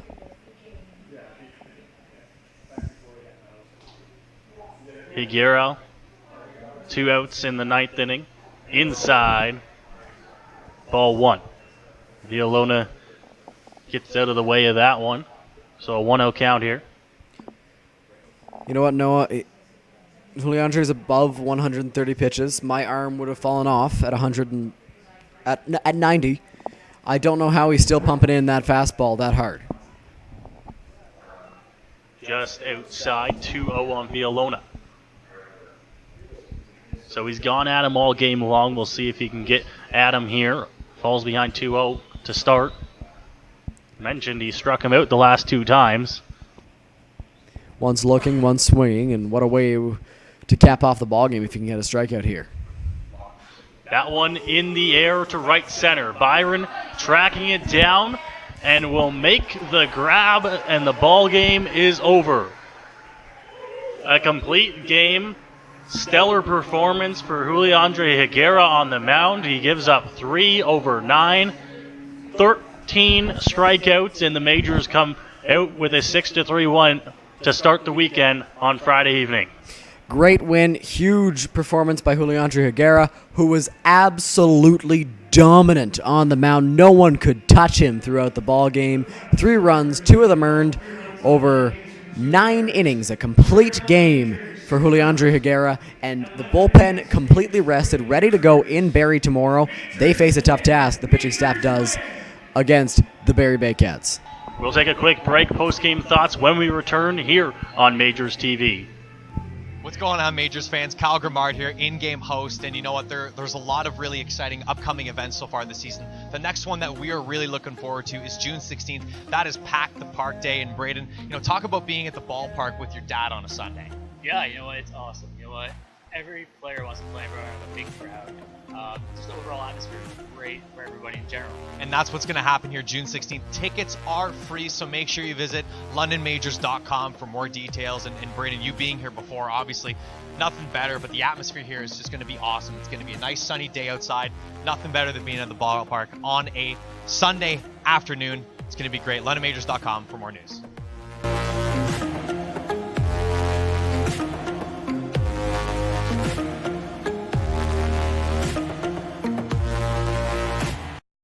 Welcome back to Labatt Memorial Park. The Majors come away with a 6-3 win here on Friday night.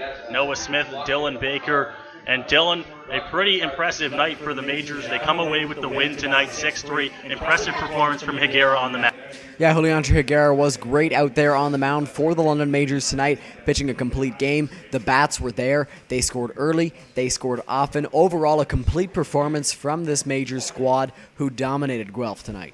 And we mentioned they have a 3-3 this weekend, so a busy weekend. But what a way to get it started, really, with a win. A great pitching performance from Higuera. The bats came alive a little bit, some clutch hits here and there, and they head off on the road to Barrie tomorrow with a win in their back pockets. Yeah, no better way to head into a tough place like Barrie against a very good team than with a win, and a win in convincing fashion. Higuera was untouchable on the mound, and the bats were really, really good. They scored a lot. They were tremendous here tonight. Great way to head into Barrie tomorrow. So the Majors grab the win tonight. Another one for them. Their 3rd of the season, improving their record. They pick up 6 runs on 11 hits, 3 errors. The Guelph Royals, 3 runs, 9 hits, 2 errors, and the Majors head on the road to Barrie tomorrow. From Noah Smith, Dylan Baker, the Majors TV crew, we thank you for watching, and we will see you tomorrow night in Barrie.